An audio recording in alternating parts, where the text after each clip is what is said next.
আল্লাহ বললেন, ইয়া রাসূলুল্লাহ ওয়ালা সাওফা ইউতিকা রাব্বুকা ফাতারদা। হুজুর চোখের পানি মোবারক মুছে ফেলেন, আপনি যা বলবেন তা শোনা হবে, আপনি রাসূল যা চাইবেন তা দেওয়া হবে, আপনি যতক্ষণ খুশি হবেন না ততক্ষণ দেওয়া হবে। ইয়া রাসূলুল্লাহ বলেন না আপনি কি চান?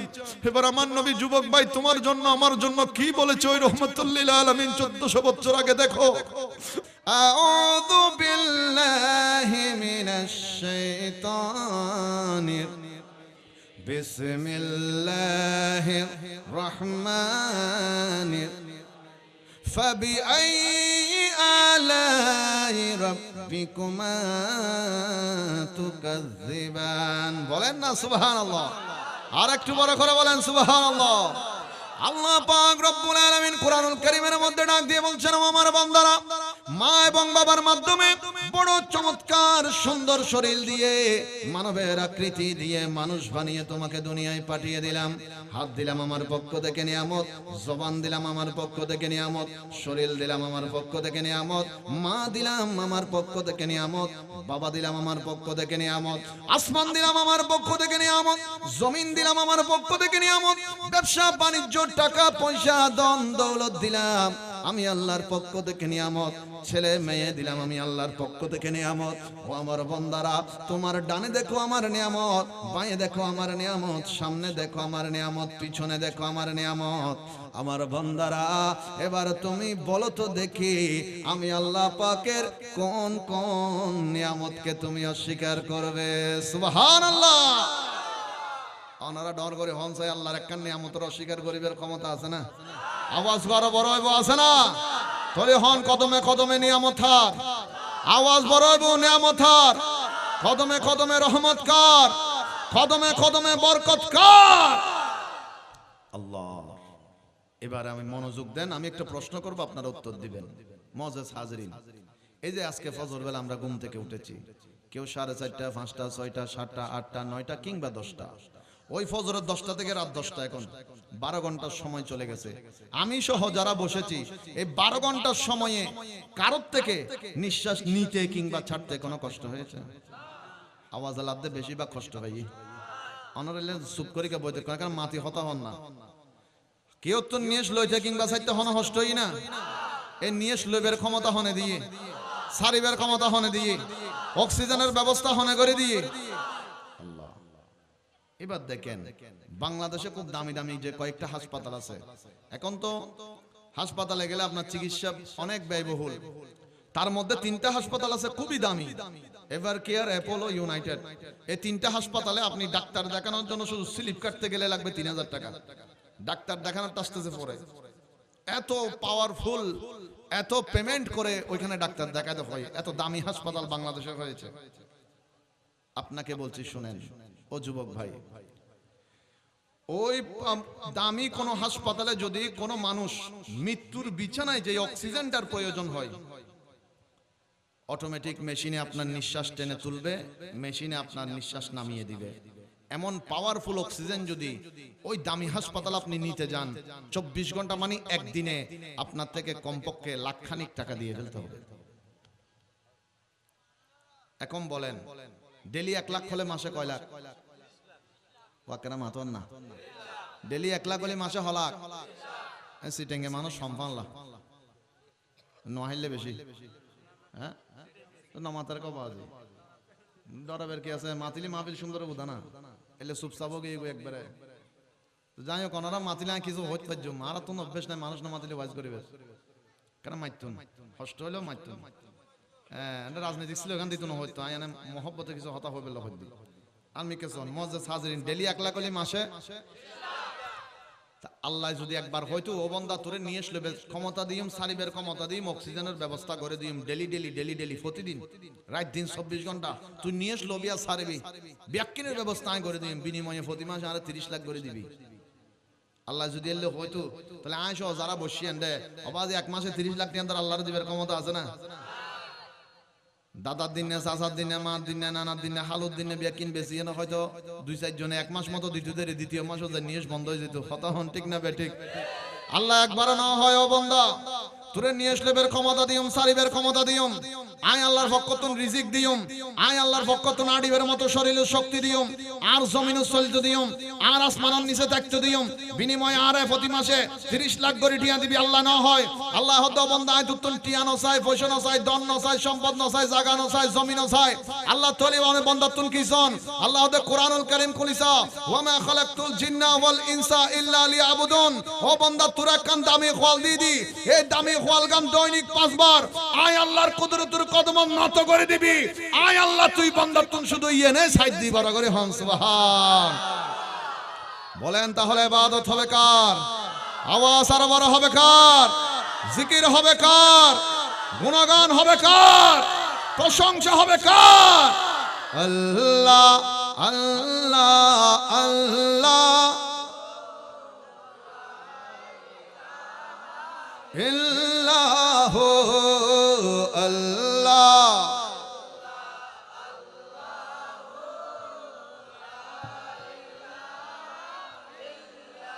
ইয়া রহমানো ইয়া আল্লাহ, ইয়া রহিমো ইয়া আল্লাহ আল্লাহ।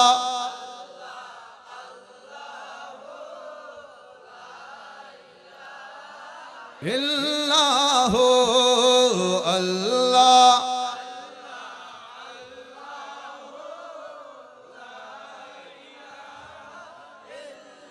জবানটা খুলে একবার বলেন মারহাবা। মাশাআল্লাহ মাশাআল্লাহ। মুআজ্জাজ হাজির, আমি প্রশ্ন করব, আপনারা একটু মেহেরবানি করে উত্তর দিবেন। হাত নিয়ামত হিসেবে কে দিলেন? বড় করেন না, আর একটু বড়। আচ্ছা, আমরা যদি আল্লাহ বলে জোরে চিৎকার মারতে যাই, আমার মতো 2-4 জন যুবক, আমি সহ যদি কেউ এখানে মরে যায়, বলেন তো জাহান্নামী না জান্নাতি? তো আল্লাহ নাম ডাকতে গিয়ে মরে গেলে জাহান্নামী না জান্নাতি? যতগুলি মানুষ মাশাআল্লাহ বসেছেন, অনেক দূর দূরান্তে কিন্তু মাইকের আওয়াজ যাচ্ছে, সবাই মিলে প্যান্ডেলের ভেতর থেকে যদি আল্লাহ বলে ডাক দিই, কত সুন্দর লাগবে, একটু দেখতে মন চাচ্ছে আমার থেকে। সবাই মিলে একটা ডাক দিয়ে বলেন তো আল্লাহ, বড় করে বলেন আল্লাহ, এবার বলেন আল্লাহু আকবার, বলেন ইয়া রাসূলুল্লাহ। এই নাম মোবারকের ভেতরে রহমত আছে না নাই? বরকত আছে না নাই? নিয়ামত আছে না নাই? হাকিকত আছে না নাই? আল্লাহ সবগুলো আমাদেরকে দান করুক, আমিন বলেন। আর একটু বড় করে বলেন আমিন। সালাতুন ইয়া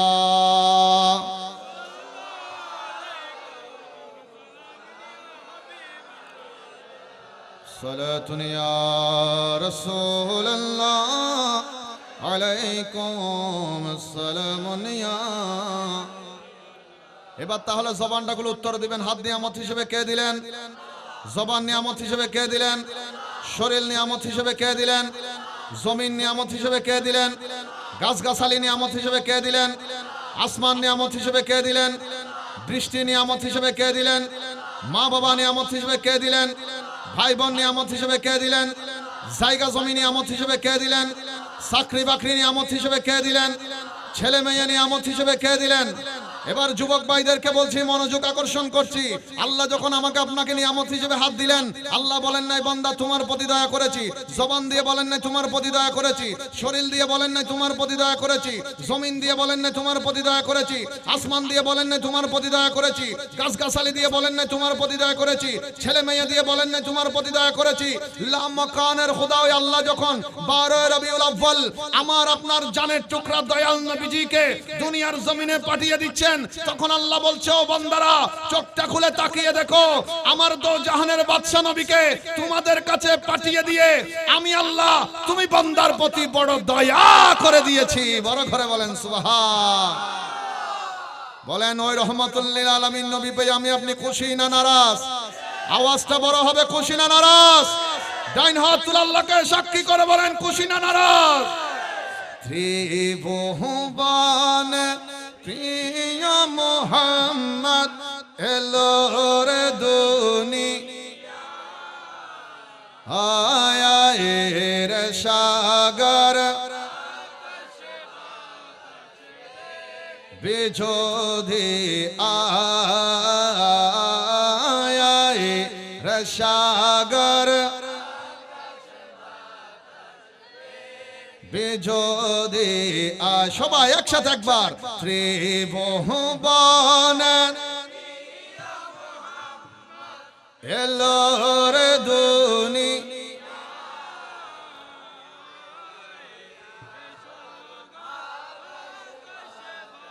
দেখবি যদি আয় রসাগর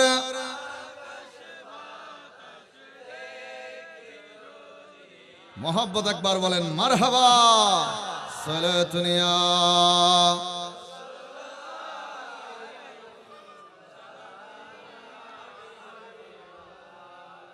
আমরা তাহলে আল্লাহর বান্দা, এতে কোনো সন্দেহ নেই। একটু মনোযোগ। এই অত্র এটা কি তুলাতুলি বাজার বলে না? এই তুলাতুলি বাজারে আপনারা যখন সুদ ধরেন কি করেন?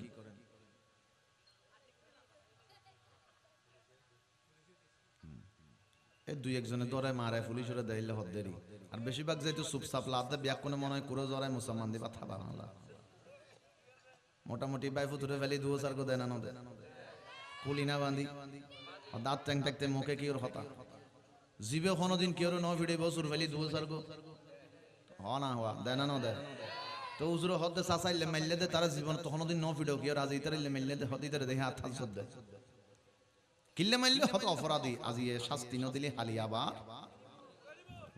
আজকে ছোট করলে কালকে বড় করবে। মনোযোগ। আমি আপনি মানুষ, আমাদের চরিত্র হচ্ছে আমরা অপরাধী খুঁজি মারার জন্য, অপরাধী খুঁজি শাস্তি দেওয়ার জন্য, অপরাধী খুঁজি বেঁধে রাখার জন্য, অপরাধী খুঁজি পুলিশের হাতে উঠাই দেওয়ার জন্য। আল্লাহ পাক অপরাধী খুঁজেন ক্ষমা করে দেওয়ার জন্য। আল্লাহ বান্দাকে খুঁজে অপরাধীকে ক্ষমার জন্য। কেন? কারণ আল্লাহ বলেন বড় যত্ন করে আমি আমার ওই বান্দাদেরকে সৃষ্টি করেছি। সুবহানাল্লাহ। এই যে এখানে অনেক বন্ধু বসেছেন, এক বন্ধুকে যদি নাম ধরে দূর থেকে ডাক দেন বন্ধু একবার জবাব দিবে। অনেক বাবারা বসেছেন, সন্তানকে যদি নাম ধরে ডাক দেন একবার জবাব দিবে। স্বামী ঘরে গিয়ে বিবিকে নাম ধরে ডাক দিলে বিবি একবার জবাব দিবে। ভাই ভাইকে নাম ধরে ডাক দিলে একবার জবাব দিবে। আমার রাসূল বলছেন উম্মত তুমি তোমার মালিক হই আল্লাহকে শুধু একবার ডাক দাও মহব্বতে। দুনিয়ার মানুষকে একবার ডাকলে একবার জবাব দেয়, তুমি আল্লাহকে ডাক একবার দাও ভালোবেসে, আল্লাহ তোমাকে 70 বার জবাব দিবে। আমরা ওই মালিকের বান্দা। তো আমরা যারা যুবক আছে, যেমন এখানে যতগুলি মানুষ এখানে বসেছে এর থেকে বেশি মানুষ কিন্তু বাইরে আছে। তো সবাই বসতেছে না কেন? আসলে বসার এখানে যারা আমরা বসেছি আমাদেরকে বসাইছেন কে? আমি বাইরে আছেন তাদেরকে ছোট করছি না, আমরা বোঝার জন্য বলছি। তো আল্লাহ রাসূল বলছেন যখন তুমি কোনো রহমতপূর্ণ মজলিস দেখো, যদি তোমার মন চাই সেখানে বসতে, তাহলে বুঝে নিবে তোমার উপর আল্লাহ খুশি আছে, তোমার ঈমান মজবুত আছে। আর যখন দেখবে তোমার সামনে বাগান সেজেছে, মাহফিল হচ্ছে, আল্লাহ জিকির হচ্ছে, কিন্তু তোমার এখানে বসতে মন চাচ্ছে না, তখন বুঝতে হবে আল্লাহ তোমার উপর রাজি নাই। মাল্লাহুল মাওলা ফালাহুল কুল, আল্লাহ যার হয়ে যায় পুরো দুনিয়াটা তার হয়ে যায়। আজকে দেখেন 900 1000 বছরের কাছাকাছি হয়ে যাচ্ছে গরিব নওয়াজ, তিনি দুনিয়ার থেকে চলে গিয়েছেন। এখনো পর্যন্ত মানুষ গরিব নওয়াজের মাহফিল বাংলার জমিনে জায়গায় জায়গায় করতেছে। কথা বলেন ঠিক কিনা? কেন? মঈনুদ্দিন নামে তো বাংলাদেশে হাজার হাজার কোটি মানুষ আছে যারা আজকে মরে যাওয়ার পর 2 মাস পরে কেউ মনে রাখে নাই। তো হযরত খাজা গরিব নওয়াজকে কেন 1000 বছর ধরে মানুষ ফাতিহা করছে, মনে রাখেছে? যে বাংলাদেশে কি আমরা কেউ কি ওনার কি আত্মীয় স্বজন আছে, ওনার সাথে জায়গা জমি নিয়ে সম্পর্ক আছে, এরকম কেউ আছে? নাই। বাঙালিদের সাথে ওনার কোনোদিন দেখা হয় নাই। তারপরেও কেন মানুষ বাঙালিরা ওনার নামের ফাতিহা করছে? একটা মাত্র কারণ, উনি নিজের জীবনকে নবীর নামের উপর আল্লাহ রাসূলের পাকের কুরবানি দিয়েছেন এমন ভাবে কিয়ামত পর্যন্ত সময়ের জন্য প্রত্যেক মুমিনের অন্তরের ভেতর আল্লাহ তার মহব্বত সৃষ্টি করে দিয়েছেন। আল্লাহু আকবার, ইয়া রাসূলুল্লাহ, ইয়া রাসূলুল্লাহ, জিন্দাবাদ জিন্দাবাদ। মুআজ্জাজ হাজিরিন, আমি খুব সংক্ষেপ আপনাদের দোয়া নেওয়ার চেষ্টা করব। যারা বসেছেন মেহেরবানি করে মোনাজাতের আগে আপনারা উঠে যাবেন না, মহব্বতে বসবেন। আপনারা নৈরাশ হবেন না, আমার মনের আশা ইনশাআল্লাহ আল্লাহ আপনাদেরকে নৈরাশ করবে না। প্রত্যেকের মাথার উপর গুনার বোঝা উঠিয়ে দেওয়া হয়েছে ফেরেশতার মাধ্যমে। আজকে যে শব্দগুলো আপনি সুবহানাল্লাহ বলছেন, আলহামদুলিল্লাহ বলছেন, আল্লাহু আকবার বলছেন, প্রত্যেকটা নূরানি শব্দের বিনিময়ে আপনার মাথার উপর থেকে গুনাহগুলো জমিনের মধ্যে ঝরে পড়বে। সুবহানাল্লাহ। গুনাহ মাফ করার মালিক কে? আর একটু বড় করে বলেন মালিক কে? আল্লাহ পাক আমাদেরকে মহব্বতে বসার তৌফিক দান করুক। আরো বড় করে বলেন। এবার আসেন আমার যুবক ভাই, আপনাকে একটা কথা বলি, যারা দূর থেকে শুনতেন, আমরা যারা যুবক আছি আমাদের প্রত্যেকের মনের মধ্যে একটা ধারণা, আমরা মনে করি আমরা অনেক দিন বাঁচবো। প্রত্যেকটা যুবকের মনের ভেতরে একটা কথা অবশ্যই আছে, প্রত্যেকের মনে হচ্ছে আমরা অন্তত বৃদ্ধ বয়স পর্যন্ত বাঁচবো, কমপক্ষে 70 বছর পর্যন্ত বাঁচবো, এটা প্রত্যেকের মনে আছে। অনেকে মনে করছেন সমস্যা নাই, আস্তে ধীরে আমি নবীর বাগানে গিয়ে বসবো, আস্তে ধীরে আমি সময় পেলে নবীর নামের উপরে চলা শুরু করব, আস্তে ধীরে আমি নামাজ কালাম ইবাদত বন্দেগী শুরু করব, কারণ আমি তো এখন অনেক যুবক, আমার সামনে অনেক লম্বা সময় পড়ে আছে। আমার যখন আস্তে ধীরে বিয়ে শাদী হবে, আমার বাচ্চা কাচ্চা হবে, তারপরে দাড়ি টাড়ি পাকবে, তারপরে গিয়ে আমি আল্লাহ রাস্তায় যাব, তওবা করব, নামাজ ধরবো। আমি বলছি যুবক ভাই, আপনাকে নিয়ে যদি বর্তমানে এই তুলাতুলি বাজারের কোনো কবরস্থানে গিয়ে আমি হিসাব শুরু করি, দেখা যাবে ওই কবরস্থানের ভেতর আমার মতো কালো কালো দাড়িওয়ালা যুবক অনেকে শুয়ে আছে। কথা বলেন ঠিক কিনা? সেজন্য যুবক ভাই যারা দূরে আছেন মনে করিয়েন না অনেক লম্বা সময় বেঁচে থাকার সুযোগ আছে। আমার নিজের সাথে যারা দাখিল পরীক্ষা দিয়েছে এরকম আমার 2 জন ক্লাসমেট দুনিয়ার থেকে ইন্তেকাল করেছেন। যেদিন আমার বন্ধুদের একজনের প্রথম জনের মৃত্যুর খবর পেয়েছি সকাল 5টা ফজরের নামাজের পর, আমি বিশ্বাস করতে পারি নাই আসলে যে আমার ওই বন্ধুটা ইন্তেকাল করেছে। জিজ্ঞেস করলাম কোনো তো অসুখ বলে কোনোদিন শুনি নাই, বলে কোনো অসুখ ছিল না, রাতে খাবার খাওয়ার পরে একবার বমি করেছে, বিবিকে বলছে বিবি আমার একটু খারাপ লাগতেছে, আমাকে মনে হয় একটু হাসপাতাল নিয়ে গেলে ভালো হবে। বললেন 2-3 জন ভাইটাই ধরে সিএনজিতে উঠানোর আগে একটা ঢেক দিয়েছে, নিঃশ্বাস ওই নিঃশ্বাসে শেষ।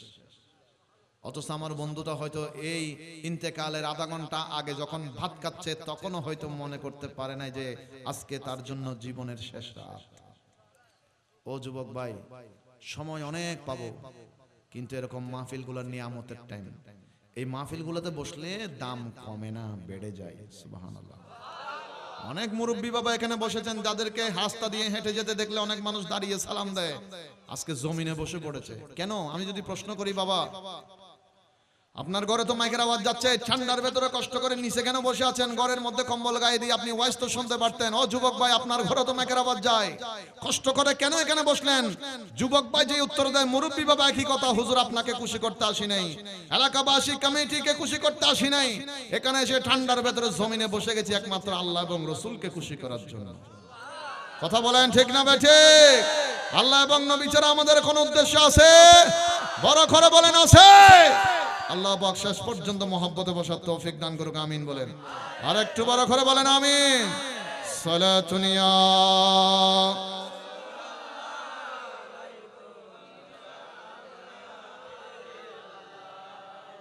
अल्लाह अल्लाह क्या मुबारक नाम है,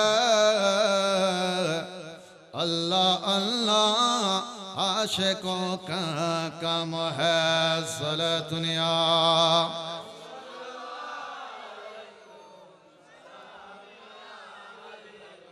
আমার বাবারা এবার আসেন, আমাদের আবু তালেব মঈনী হুজুর যেখান থেকে শেষ করেছেন আমি সেখান থেকে শুরু করি। আল্লাহ পাক রব্বুল আলামিন কুরআনুল কারীমের মধ্যে ডাক দিয়ে বলেছেন, ইয়া আইয়ুহাল্লাযীনা আমানুত্তাকুল্লাহ, ও ঈমানদাররা তোমরা আল্লাহকে ভয় করো, ওয়াবতাগু ইলাইহিল ওয়াসিলা। কুরআনুল কারীমের মধ্যে ওয়াসিলার কথা পেলাম। এবার আসেন একটু নবীর হাদিসে মুবারকার দিকে যাই। আল্লাহর নবী কি কখনো আমাদেরকে ওসিলার কথা বলেছে কিনা একটু সেদিকে নজর দিই। একজন গরীব সাহাবী রাসূল পাকের কদম মোবারকের মধ্যে আসলেন, আসার পরে নবীকে সালাম দিয়ে বললেন, ইয়া রাসূলুল্লাহ, আমি কলমা পড়ার কারণে, মুসলমান হওয়ার কারণে আমার ভাইরা আমাকে ঘর থেকে বের করে দিয়েছে। ও মদিনার নবী, সমস্ত আত্মীয় স্বজনরা আমার সঙ্গে সম্পর্ক বিচ্ছিন্ন করে দিয়েছে। ইয়া রাসূলুল্লাহ, আমি যাওয়ার কোনো পথ নাই। হুজুর, আমার 4 জন মেয়ে আছে, 4 জন মেয়ের মধ্যে যে মেয়েটা বড় হয়েছে হুজুর কিছুদিন পরে তার বিয়ে শাদীর ব্যবস্থা হয়েছে, ঠিক হয়েছে। ইয়া রাসূলুল্লাহ, আমি আপনার গরীব একজন সাহাবী, আপনি রাসূল পাকের কদম মোবারকের মধ্যে এসেছি, আমার মেয়ের বিয়ের জন্য আপনি কিছু দান করুন। আর কেন ডর করে হন আওয়াজ? সুবহানাল্লাহ। আমার নবী বললেন, সাহাবীরা এসেছে তো ভালো কথা, তবে দেওয়ার মতো এখন তেমন কিছু তো হাতে নাই। এই তোমরা কথা বলিও না বাবা, কেমন কথা বলিও না, এমনি বসো, কথা বলিও না, কথা বললে একদম চুপি চুপি কথা বলো, ডিস্টার্ব যেন না হয়। আমার দিকে দেখেন মুআজ্জাজ হাজরিন, আমার রাসূল বললেন আমি তো এখন দেওয়ার মতো কিছু, আসলে নবীর থেকে দেওয়ার মতো কিছু নাই, যে না আল্লাহ রাসূল সাল্লাল্লাহু আলাইহি ওয়াসাল্লাম আমাদেরকে ঈমান বোঝাচ্ছেন সেজন্য। সুবহানাল্লাহ। এই যে আহলে সুন্নাত ওয়াল জামাতের ঈমানগুলো কোত্থেকে এসেছে সেটার দিকে ধারাবাহিক, সেটা আমি বুঝাবো আপনাদেরকে। প্রথমটা শুরু করলাম মাত্র। মুআজ্জাজ হাজরিন, আল্লাহ নবী সাল্লাল্লাহু আলাইহি ওয়াসাল্লাম বলছেন দেওয়ার মতো এখন তো তেমন কিছু হাতে নাই, সাহাবী তুমি পেরেশান হইও না, একটা জায়গায় পাঠাবো তোমাকে। হুজুর আমি কার কাছে যাব? এই তোমাদেরকে কথা বলতে মানা করতেছি, কি রে এই মাত্র মানা করলাম, দেয় না মানবার আবার হতো। দেখো কথা বলতে হলে একটু পিছনে চলে গিয়ে কথা বলো, কেমন? কথা যদি বেশি জরুরি হয় বলাটা, এখান থেকে উঠে পিছনে চলে যাইও, পিছনে গিয়ে কথা শেষ করো, এখানে কথা বলিও না। আমরা যারা মুরব্বী বা বড় কেউ সামনে তাহলে একখানে তারা আদর করে বুঝে দিন, এলে হতা আলোচনা মাঝখানে হতা হলে তো আলোচনা দিক নষ্ট হয়ে যাবে। গবাদি এনে সাইড দিয়ে সময় শেষ করে ফেলে তাড়াতাড়ি, শীত ওনারা যেন হষ্ট না পান। আল্লাহ রাসূল সাল্লাল্লাহু আলাইহি ওয়াসাল্লাম বলছেন এখন তো দিতে পারবো না, তবে একটা জায়গায় পাঠাবো তোমাকে। হুজুর আমি কোথায় যাব? আমার নবী বললেন আমার ওমর ইবনুল খাত্তাবের ঘরে যাও। সুবহানাল্লাহ। ওই সাহাবী বললেন ইয়া রাসূলুল্লাহ ওনার সাথে তো আমার তেমন কোনো পরিচয় নাই, তবে আমি এতটুকু শুনেছি ওনার মাথা গরম। কথা বলেন ঠিক না? নবীকে গালি দিয়েছিল ওনার আব্বাজান, সেজন্য বাবাকেও ছাড়ে নাই, নবীর প্রেমের মধ্যে পড়ে। সুবহানাল্লাহ। হায় হায় কেমন মহব্বত নবীর প্রতি।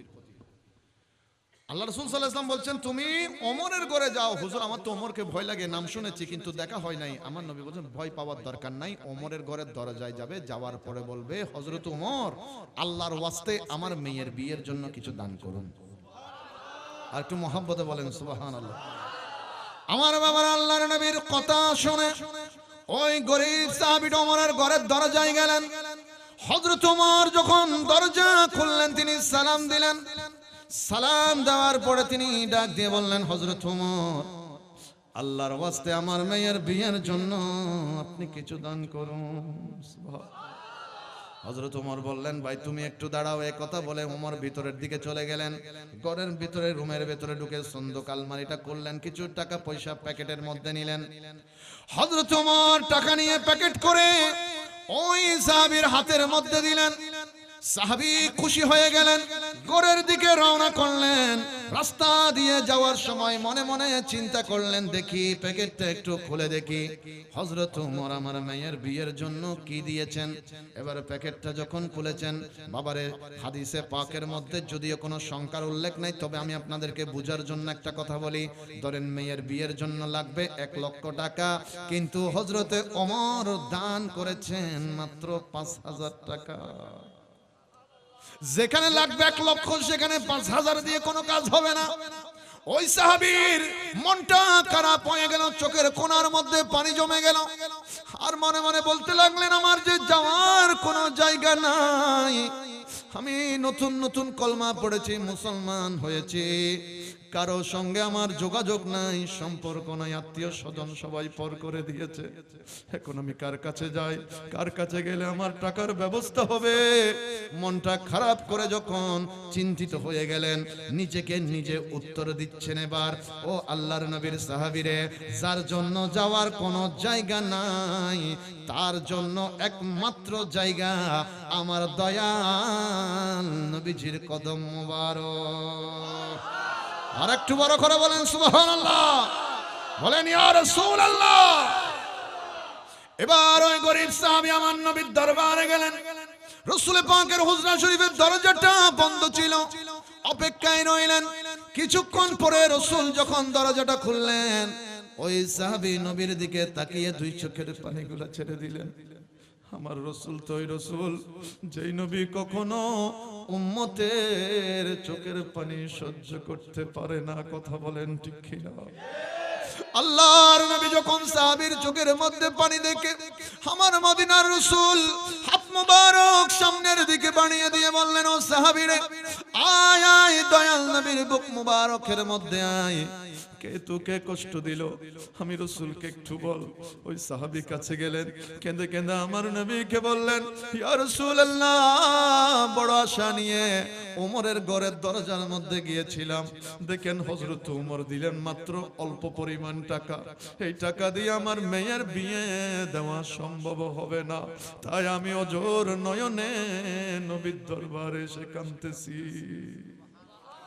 আল্লাহর নবী কামলিওয়ালা নবী সাহাবীর চোখের পানি মুছে দিলেন আর বললেন, ও আমার সাহাবীরা, চিন্তিত হইও না, নবী এখনই ব্যবস্থা করে দিচ্ছি। ইয়া রাসূলুল্লাহ, এখন আবার কার ঘরে যাব? নবী বললেন, কারো ঘরে নয়, আবারও ওমরের ঘরে চলে যাও। ইয়া রাসূলুল্লাহ, একটু আগেই যে গেলাম, উনি তো সামান্য দিলেন। নবী বললেন, এবার আর সেরকম করে নয়, এবার তুমি ওমরের ঘরে দরজার মধ্যে যাবে, যাওয়ার পরে বলবে, হযরত ওমর, আল্লাহর নবীজির ওয়াস্তে আমার মেয়ের বিয়ের জন্য কিছু দান করুন। আর নবী শিখাইতে দে, হার ওয়াস্তে হইবে দে, নবীর হন না হার ওয়াস্তে হইবে দে, আল্লাহর ওয়াস্তে হই দে ভাইও। এবেলা কেন যায় হইছ নবীর ওয়াস্তে, কি দেছ? গরিব সাহাবী সগুর মধ্যে ফানি যাইতে যেতে ওমরের ঘরের দরজা গিয়ে টক টক শব্দ করজি। হযরত ওমর দরজাটা খুললেন, সালাম দিলেন, দেওয়ার পরে বললেন, ভাই একটু আগে না আপনাকে দিলাম, আবারও কেন এসেছেন? তিনি কোনো কথা লম্বা করে নাই, শুধু ছোট্ট করে বললেন, ওমর, নবীজির ওসিলায় আমার মেয়ের বিয়ের জন্য কিছু দান করেন। হযরত ওমর ওই সাহাবীকে বললেন, ভাই তুমি একটু দাঁড়াও। ওই গরিব সাহাবীটা দাঁড়িয়ে রইলেন। ওমর ঘরের ভেতরে ঢুকলেন, সমস্ত রুমের ঘরের দরজার চাবি, আলমারির চাবি গুচ্ছ যেটা ছিল হযরত ওমর সেটা হাতে নিয়ে বের হলেন।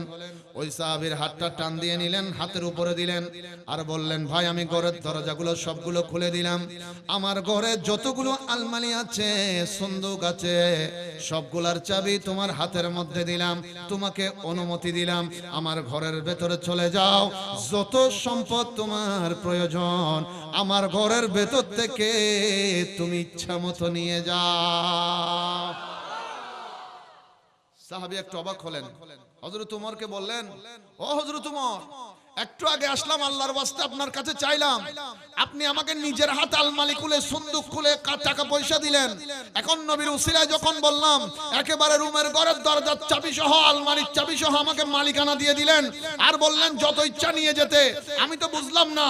হযরত ওমর বললেন, ভাই তাহলে শোনো, আমি কখন আল্লাহকে চিনতাম না, আল্লাহকে জানতাম না, আল্লাহর পরিচয় আমি জানতাম না, আমি আল্লাহর উপর ঈমান তখন আনি নাই, তবে যেদিন থেকে মুস্তাফার কদম ধরেছি সেদিন থেকে আমি আল্লাহর পরিচয় পেয়েছি, আল্লাহকে চিনতে পেরেছি। সুতরাং তুমি যখন আল্লাহর রাসূলের ওয়াস্তে দিয়েছো, আমি উমরের শুধু টাকা পয়সা নয়, আমি উমরের জান পর্যন্ত নবীর জন্য কুরবান। বড় করে বলেন সুবহানাল্লাহ।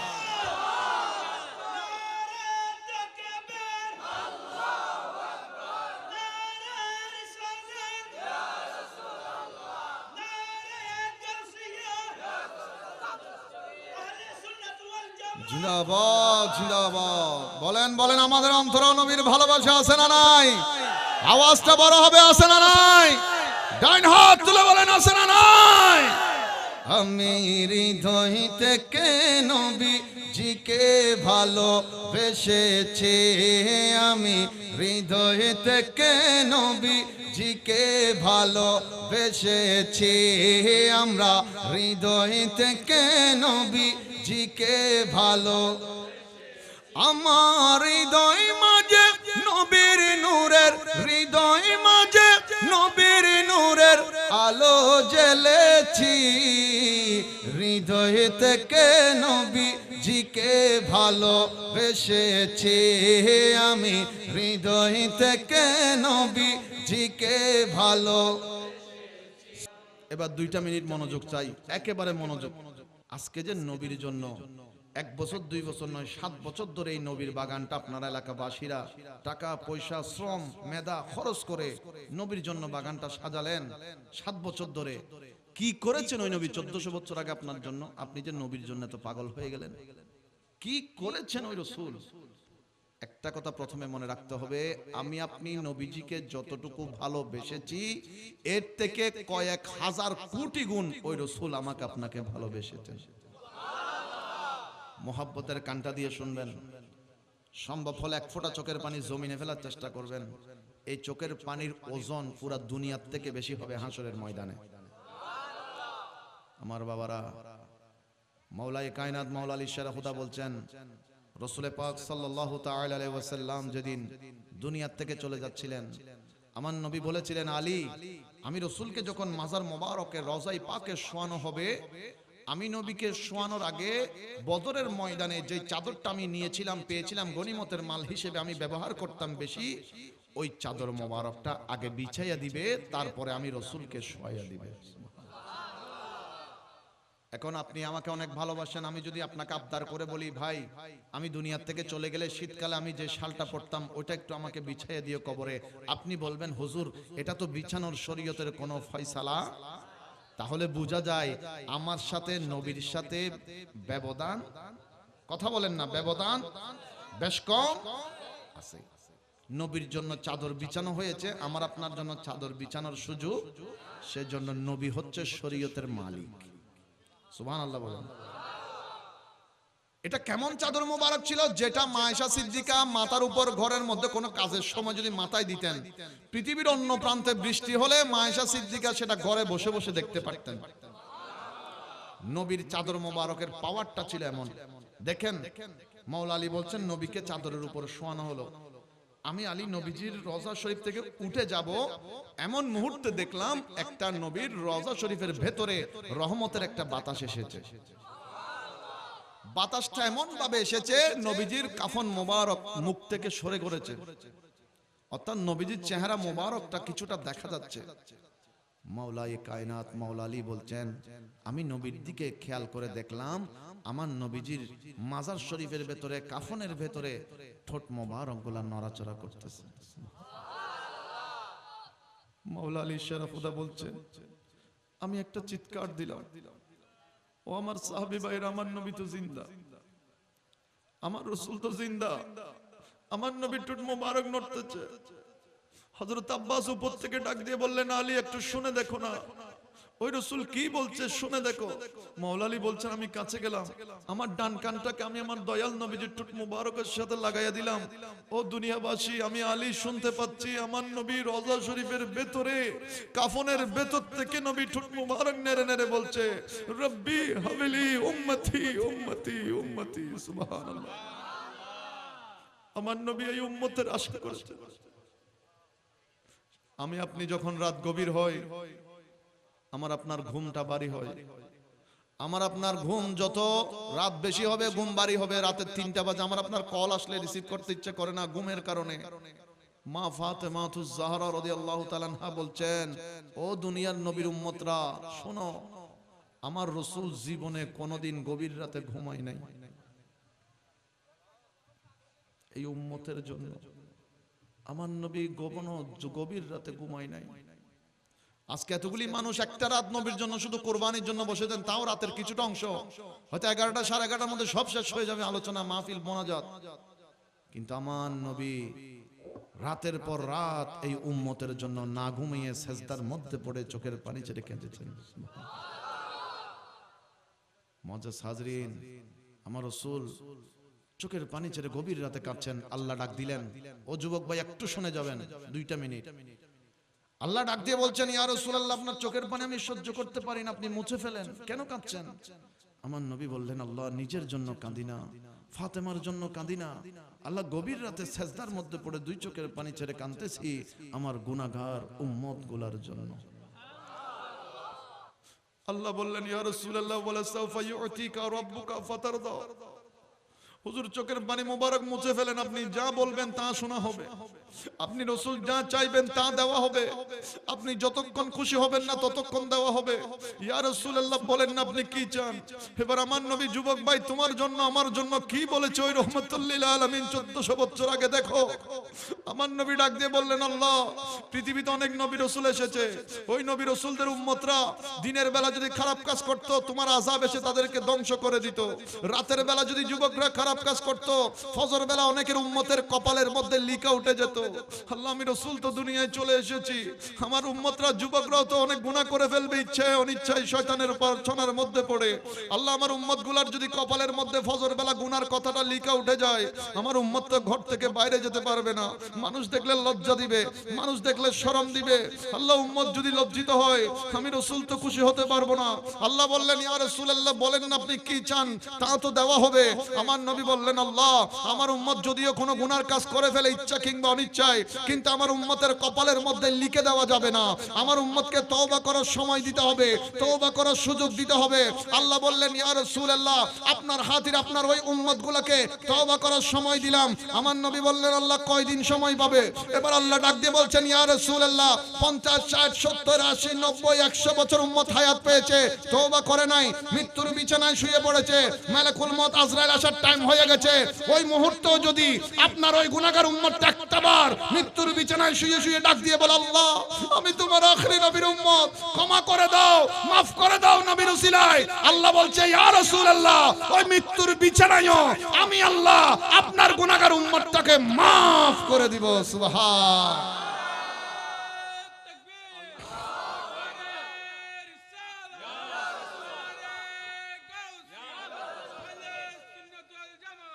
জবানটা খুলে বলেন, আমার নবীর দাম আছে না নাই?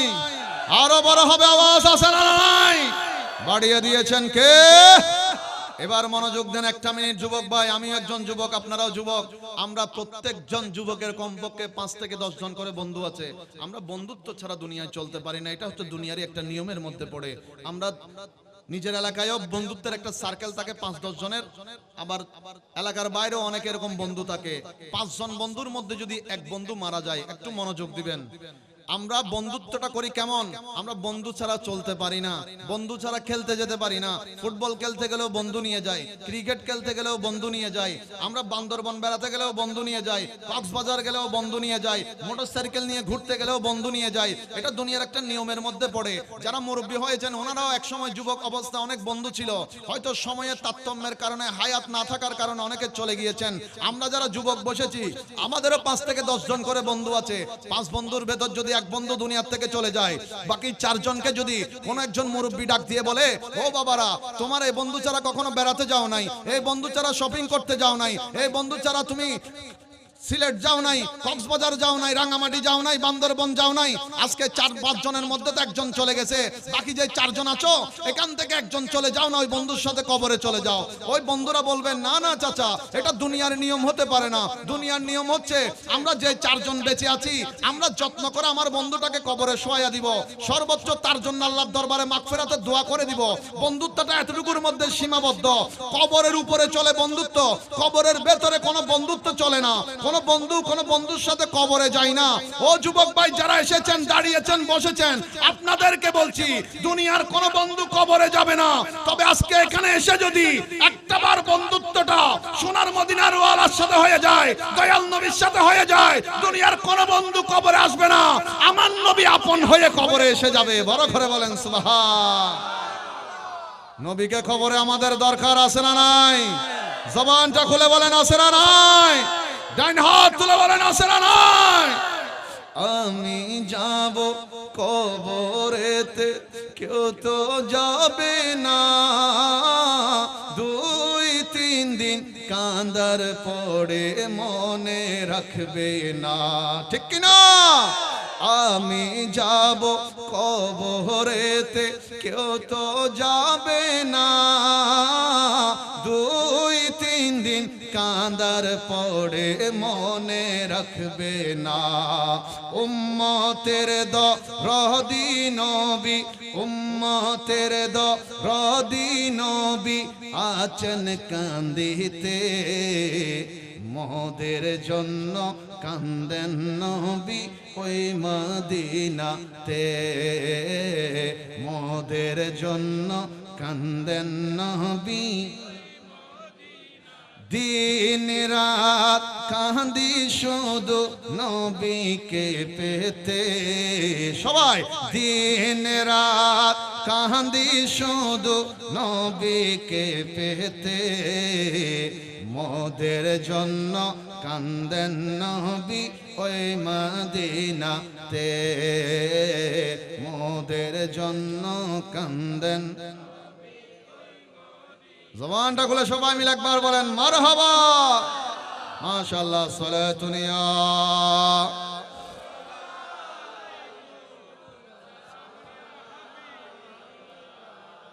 এটা এমন এক মাহফিল যে মাহফিলে বসলে মর্যাদা বাড়ে, সুবহানাল্লাহ বলেন। এটা এমন এক মাহফিল যে মাহফিলে মাহফিলে বসলে হায়াত বাড়ে, যে মাহফিলে বসলে গুনাহগুলো মাফ হয়ে যায়। সুতরাং প্রত্যেকের ইমানি দায়িত্ব, যদি হাতে 5টা মিনিট সময় থাকে অন্তত 5 মিনিটের জন্য হলেও নবীর বাগানে বসেন। হাসরের ময়দানে আমার রাসূল আমাকে আপনাকে খুঁজে নিবে। আর একটু বড় করে বলেন না সুবহানাল্লাহ। মুআজ্জাজ হাজিরিন, এবার আসেন আহলে সুন্নাত ওয়াল জামাত এটা কি? এটা এমন একটা সংগঠন, এটা এমন একটা রাস্তা, এমন একটা পথ, এমন একটা দল, যেই দলের মধ্যে নবীকে নিয়ে মনের ভেতর কোনো সন্দেহ নাই। আমি মুখে বললাম আমি নবী মানি, নবী মানি, কিন্তু অন্তর দিয়ে মানলাম না, ওই মানার কোনো দাম। আমি মুখে বললাম আমি কলমা পড়েছি, কিন্তু অন্তর দিয়ে নবীকে বিশ্বাস করি নাই, ওই ইমানের কোনো দাম। দেখেন আপনারা কি বিরক্ত হচ্ছেন?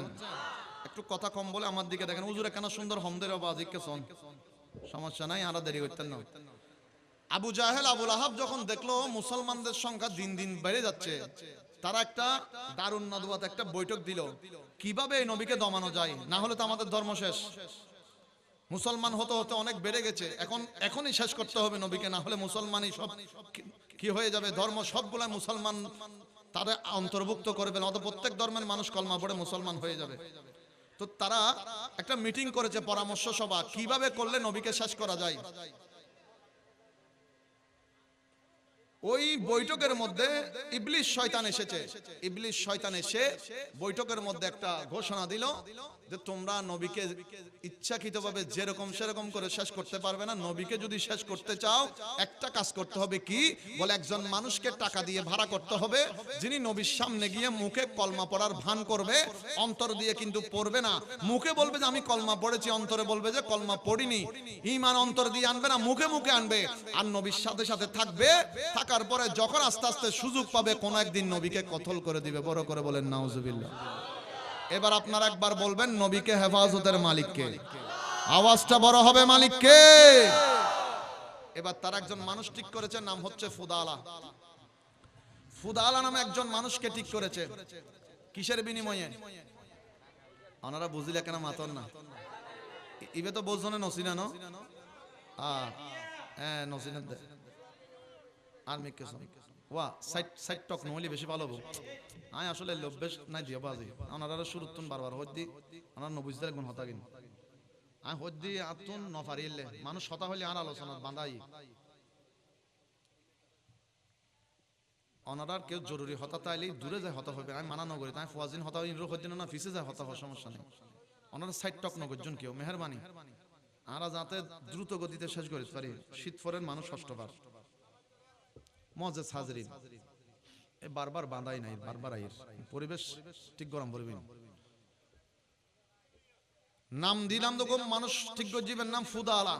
টিয়ার বিনিময়ে আবু জাহেল তারা ঠিক গজি তুই যাই কলমা পড়িবে নবীর সামনে, কিন্তু মুখে পড়িবে দে অন্তর দিন আর নবীর মানো মারে তাইবে যেদিন না সুযোগ পাবে নবীরা কতল করিবে। নাউজুবিল্লাহ। ফুদালা নবীর সামনে গেলেন, যাওয়ার পরে বললেন ওগো মুসলমানদের নবী, আমি এক এসেছি আপনার কাছে কলমা পড়ার জন্য। আমার নবী কেমন নবী? আমার রাসূল কোন কথা লম্বা করেননি। ফুদালাকে আমার রাসূল বললেন, ফুদালা যদি সত্যিকারে কলমা পড়তে আসো তাহলে নবীর সঙ্গে জবান খুলে পড়ে দাও লা ইলাহা ইল্লাল্লাহু মুহাম্মাদুর। জবানটা খুলে একবার কলমা পড়েন, গুনাহগুলো মাফ হয়ে যাক। সবাই মিলে একসাথে লা ইল্লাল্লাহু সালাতুন ইয়া।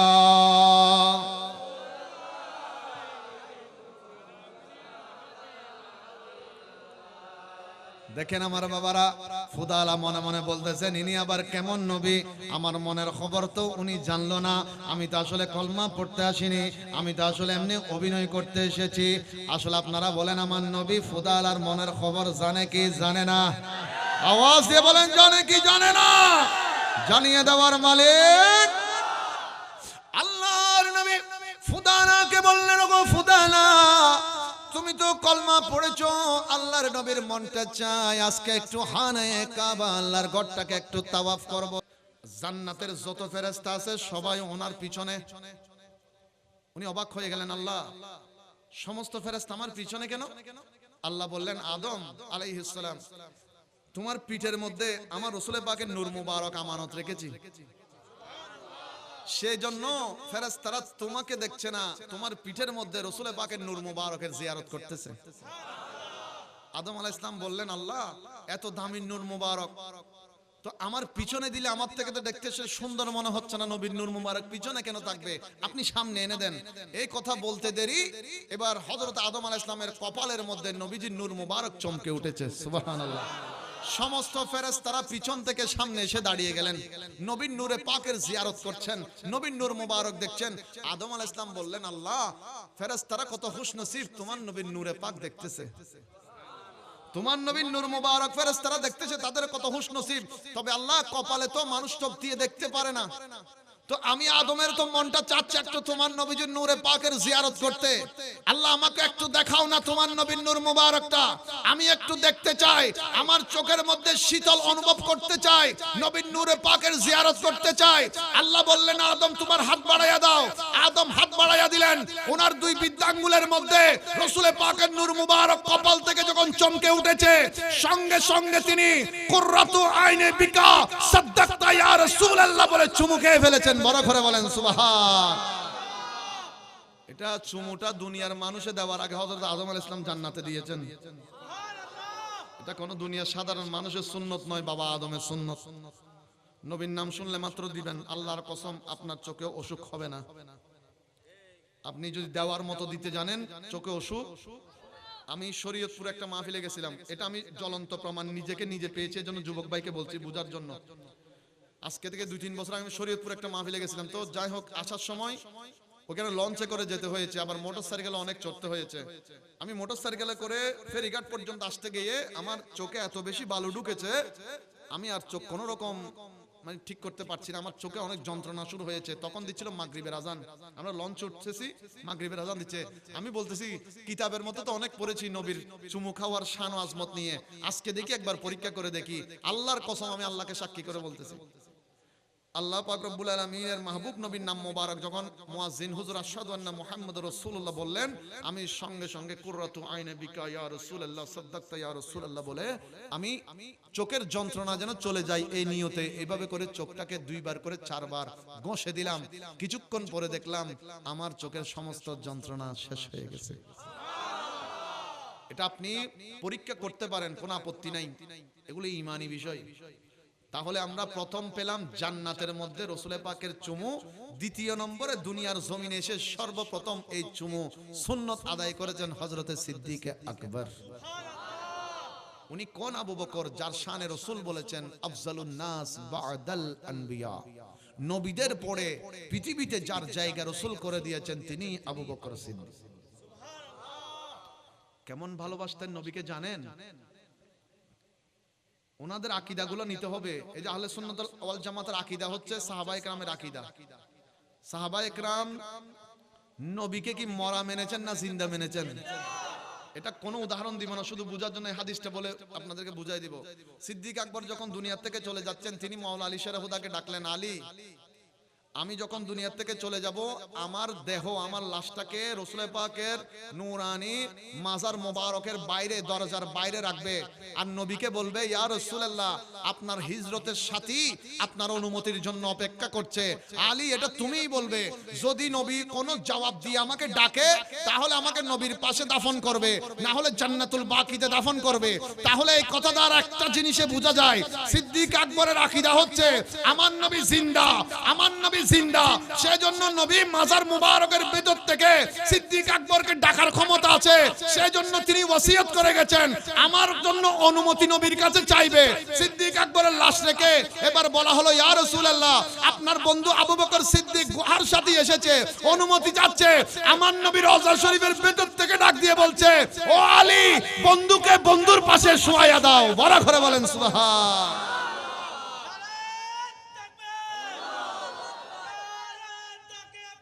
আল্লাহু আকবার।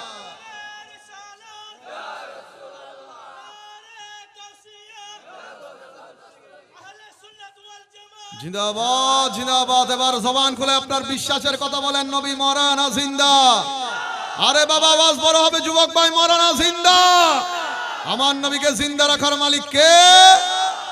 মারহাবা মারহাবা জিন্দা নবী, মারহাবা মারহাবা মারহাবা দয়াল নবী, মারহাবা মারহাবা মারহাবা জিন্দা নবী, মারহাবা মারহাবা মারহাবা প্রাণের নবী, মারহাবা দয়াল নবী। 12 সূর্যের তাপ পড়িবে হাসরের দিনে, আপনি বিনে আমাদের কে ছায়া দেবেন কে? ঠিক কিনা? উম্মতেরি কান্ডারি, উম্মতেরি কান্ডারি নবী মুস্তাফা, মারহাবা মারহাবা দয়াল নবী, মারহাবা মারহাবা মারহাবা নূর নবীজি, মারহাবা মারহাবা মারহাবা প্রাণের নবী। জবান খুলে একবার বলি মারহাবা। মাশাআল্লাহ, সালাতুনিয়া।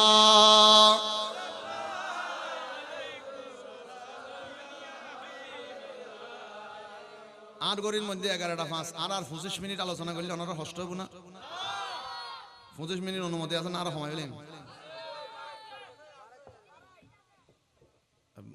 বারায় হতে মহব্বত হদ্দারি বাজে। মাশাআল্লাহ, নবীর ভালোবাসায় হুজুরেরও ভালোবাসি দেন আর রাসূলেরও ভালোবাসি দেন। নলে এলে জায়গার মধ্যে গত হালিয়ে বই আছিল না, এলে বালুর বুতুর আগামী হালিয়ে যদি কেউ একখান সিয়াদ দিয়ে না হয় দত্তরে তোর 12টা পর্যন্ত বই দাবি 50 টিয়া দিম। অনেক যুবক ভাই বই দাইব না, আর ভাই 12 হবো তো 20 টিয়া তুন বাড়ালে তুই বই থাক হব না না হইব। কিন্তু আজ এ বইতে কি কিনলে হদ হুজুর আল্লাহ না রাসূলুল্লাহ, সুবহানাল্লাহ। বড় করে হনাওয়া ওই নবী কি করেছেন আপনার জন্য? মুআজ্জাজ হাজরিন, আমার নবীজি এই যে আর আনে বোধ ভাই কল হয়তো দেশের বাইরে আছে, যাবে সময় সগুর পানি তাহে হষ্টর পানি, মা বাপ সারি যার গই, বউফুয়া সারি যার গই, বড় হষ্ট, বন্ধু বান্ধব সারি যার গই, কিভাবে হাইন্দি যাবে সময়। কিন্তু 5 বছর হজাতে দেশ তাইর এত খুশি না হষ্ট কেন? মাতি হন না বাজি খুশি না হষ্ট কিনলে হদে আয় দুনিয়া আয় আর বাংলাদেশত আয় না আর মোহাব্বতের আম্মা জনের চেহারা গান দেখুম মতন, ঠিক না বেঠিক? ভাই কি করলেন ওই নবী আপনার জন্য? আমার রাসূল সাল্লাল্লাহু আলাইহি ওয়াসাল্লাম পুল সিরাতের পুলটা দেখে 2 চোখের পানি মোবারক ছেড়ে কাঁদতে শুরু করেছে। সুবহানাল্লাহ, কত দামি ওই চোখের পানি মোবারক গুলো। জিবরাইল আমিন অবাক হয়ে গেলেন, ইয়া রাসূলুল্লাহ, পৃথিবীতে হযরতে মূসা আলাইহিস সালাম হাজার হাজার কোটি চোখের পানি তুর পাহাড়ের মধ্যে ফেলেছেন, শুধু আল্লাহকে এক নজর দেখার জন্য, দেখতে পারেন নাই। আল্লাহ বলেছেন লান তারানি, আমাকে দেখার চোখ তোমাকে দেই নাই মূসা। ওগো নবী, আজকে তো আপনি সরাসরি সে আল্লাহকে দেখতে যাচ্ছেন, তো আপনার খুশি হওয়ার কথা, আনন্দিত থাকার কথা, আপনি চোখের পানি ছেড়ে কেন কাঁদছেন? আমার নবী বললেন, জিবরাইল, আমি আমার গুনাহগার উম্মতের মায়ায় পড়ে কাঁদতেছি। ওই নবী মেরাজ শরীফে গিয়ে উম্মতকে ভুলে নাই। আমার নবী বলছেন, জিবরাইল, একটাবার নজর দিয়ে দেখো পুলসিরাতের পুলটার দিকে, চুলের চাইতে চিকন, খুরের চাইতে দাঁত, 30,000 বছরের রাস্তা এই পুলসিরাত। ও জিবরাইল, আমার উম্মত কেমনে পার হবে? আমার গুনাহগার উম্মত গুলো কেমনে পার হবে রে জিবরাইল? পৃথিবীর জমিনের যে আগুনগুলো সেগুলো হলুদ কালার হয়, লাল কালার হয়, জাহান্নামের আগুনগুলো কালো কালো হয়। ওই কালো আগুনে ভরপুর পুলসিরাতের নিচের জমিনটা পুরোটাই জাহান্নামের আগুনে ভরপুর। আমার নবী বলছে জিবরাইল একটু যদি পিছল খেয়ে পড়ে যায় আমার উম্মত তো জাহান্নামে চলে যাবে। আমি রাসূল উম্মত জাহান্নামে গেলে তো কষ্ট পাবো, সহ্য করতে পারবো না। জিবরাইল আমিন ফেরেশতার সরদার, যিনি প্রত্যেক নবী রাসূলের কাছে এসেছিলেন, ওই জিবরাইল আমার নবীর ডান হাত মুবারকটা টান দিয়ে ধরে ফেললেন। ইয়া রাসূলুল্লাহ, আপনি চোখের পানি মুছে ফেলেন, আপনার চোখের পানি আমি সহ্য করতে পারি না। ও নবী, আজকে আপনাকে এমন একটা ওয়াদা দিব যেটা আদম থেকে ঈসা পর্যন্ত কোন রাসূলকে আমি দিই নাই। ইয়া রাসূলুল্লাহ, ফুলসিরাত উম্মত কেমনে পার হবে সেটা টেনশন করিয়েন না। আমি জিবরাইল আজকে আপনাকে একটা ওয়াদা দিচ্ছি, যেদিন আপনার উম্মতরা ফুলসিরাত পার হওয়া শুরু করবে, আমি জিবরাইল ফুলসিরাতের কিনারায় এসে দাঁড়াবো। আমি ওই উম্মতের কলবের দিকে নজর দিব।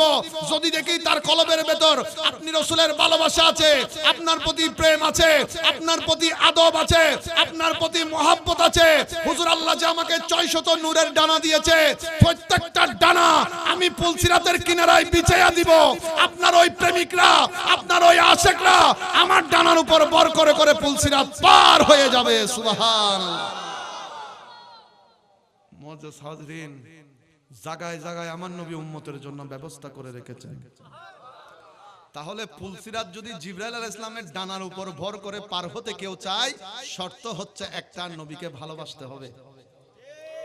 আবার এখানে যোগ করতে হবে আরেকটা কথা, ভালোবাসার মধ্যে সন্দেহ নাই, কিন্তু যেই ভালোবাসায় সন্দেহ হয় এই ভালোবাসা টিকে। ভালোবাসা হতে হবে নিখুঁত, পরিষ্কার। আমি আপনি যখন কোন এক গ্লাস পানি হাতে নিই খাওয়ার জন্য, তখন আমি আপনি প্রথম নজরটা পানির মধ্যে দেখি পরিষ্কার আছে নাকি নাই, কথা বলেন ঠিক কিনা।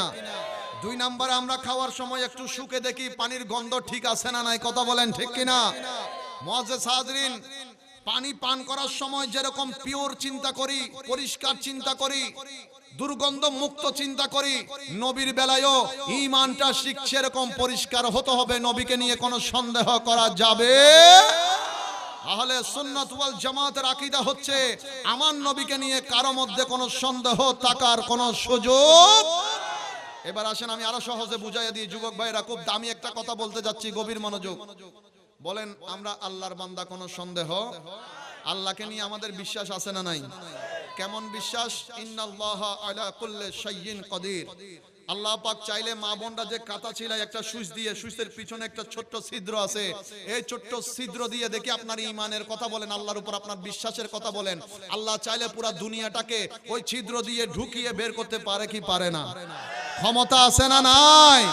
তাহলে বুঝলাম আল্লাহ নিয়ে আপনার মনে কোনো সন্দেহ। 2 নম্বরে আসেন, আল্লাহ পাক একটা নিয়ামতের কিতাব দিয়েছেন, নামটা কি?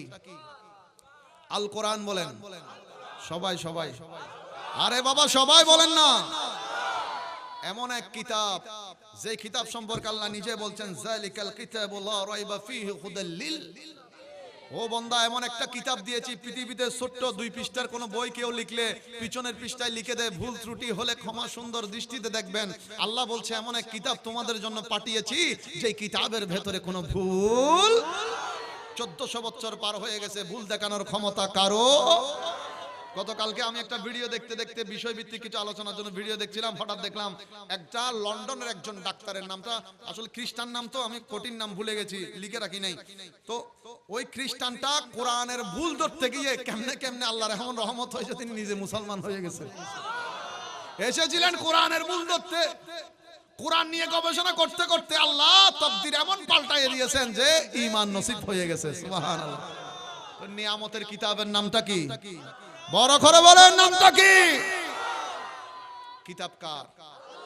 এবার বুঝেন, তাহলে আল্লাহ নিয়ে মনে সন্দেহ, আল্লাহর কোরআন নিয়ে মনে সন্দেহ। 3 নম্বর আসেন, 2 জন ফেরেশতা কাঁধে আছে না নাই? নাম কি? কিরামান। কাম কি? না, কাম কাম হাম, লেহন না লেহন, হাম কি? লেহন। বালা গইল লেহিব, হারাপ গইল। কিন্তু এখন যারা এন্ডে বসি এন্ডে বাম সাইডে দিবে লেহিবের ক্ষমতা। এবার হনসাই এই 2 ফেরেশতা কিরামান কাতিবিনুল্লাহ অনরাল্লাহ দেখা সাক্ষাৎ হই না, আওয়াজ লাদে বেশি বা করলো, এই ব্যাক কোন আওয়াজ তো না দিল, লাদে বসজনল্লাহ দেখা হই, কেউ দেখা সাক্ষাৎ হই না। লাইদু 3টা বাজে অনেক রানি আর তুন বিয়ে শাদী হাই এনে ক্লাবতুন বাড়ি দেশতলা গুন্দানি যাবে সমত গরর রাস্তা দিয়ে আড়িবে সমত অন্ধকার 3টা বাজে, কারণ নাই। আতিককে যদি ডাইনামিকের ফেরেশতা হাঁদত আদি হয়, ওড়ো কেন আসোস? অবস্থা কেন কি হইব? দৌড় মারিয়ে না ফরি বুতো ডুবুকো দিব না নদীব হতে মাথার হনে বুতে ফেলনি হনো ফজর বেলা অনেক শহর মিকে যায় দেখো একদম হাত সামল্লা কেরানি আটস যাই না সুন্দর করে গরম গরম নান রুটি সাত দোয়ানত বই যেতে হেতেলে গুণ বাম মিক্কের বেরস্তা হনদিন হই না ওটা নিজে হাবি না আরোগ্য হাবাস না হই না হনদিন তলে বুঝিলাম দে দুয়া ফেরেস্তা আল্লাহ আল্লাহ হন যোগাযোগ স্বীকার করি হন হন যোগাযোগ কথাবার্তা দেখা সাক্ষাৎ দুয়া ফেরেস্তা যা আছে হন ওজন তো অনর যদি হয় তো দুয়া ফেরেশতা আছে মানো না মানো হদ্দুজুর অবশ্যই মানি কিল্লে মানো হদ্দুজুর আল্লাহর দেওয়া ফেরেশতা আল্লাহ ক্ষমতা দিয়ে দেই ওজন ছাড়া হানাফিনে ছাড়া যোগাযোগ ছাড়া হাঁদর মধ্যে বইতে কি দে তুই আবাজি আল্লাহ লয় সন্দেহ নাই আল্লাহর কোরআন লয় সন্দেহ নাই আল্লাহর ফেরেশতা লয় সন্দেহ নাই তুই নবী বেত আল্লাহর নবী নবী বেত আল্লাহর রাসূল জেল্লে তিনন বিষয় লয় হনো সন্দেহ নাই নবীর লয় হনো সন্দেহ গরম চাইতুনো মুহাব্বতের ভিতর সন্দেহ নতা হে এতাল্লাহ ইমাম ইশকে মুহাব্বত আলা হযরত হদে যে সত্যিকার অর্থে নবীরে ভালোবাসিবো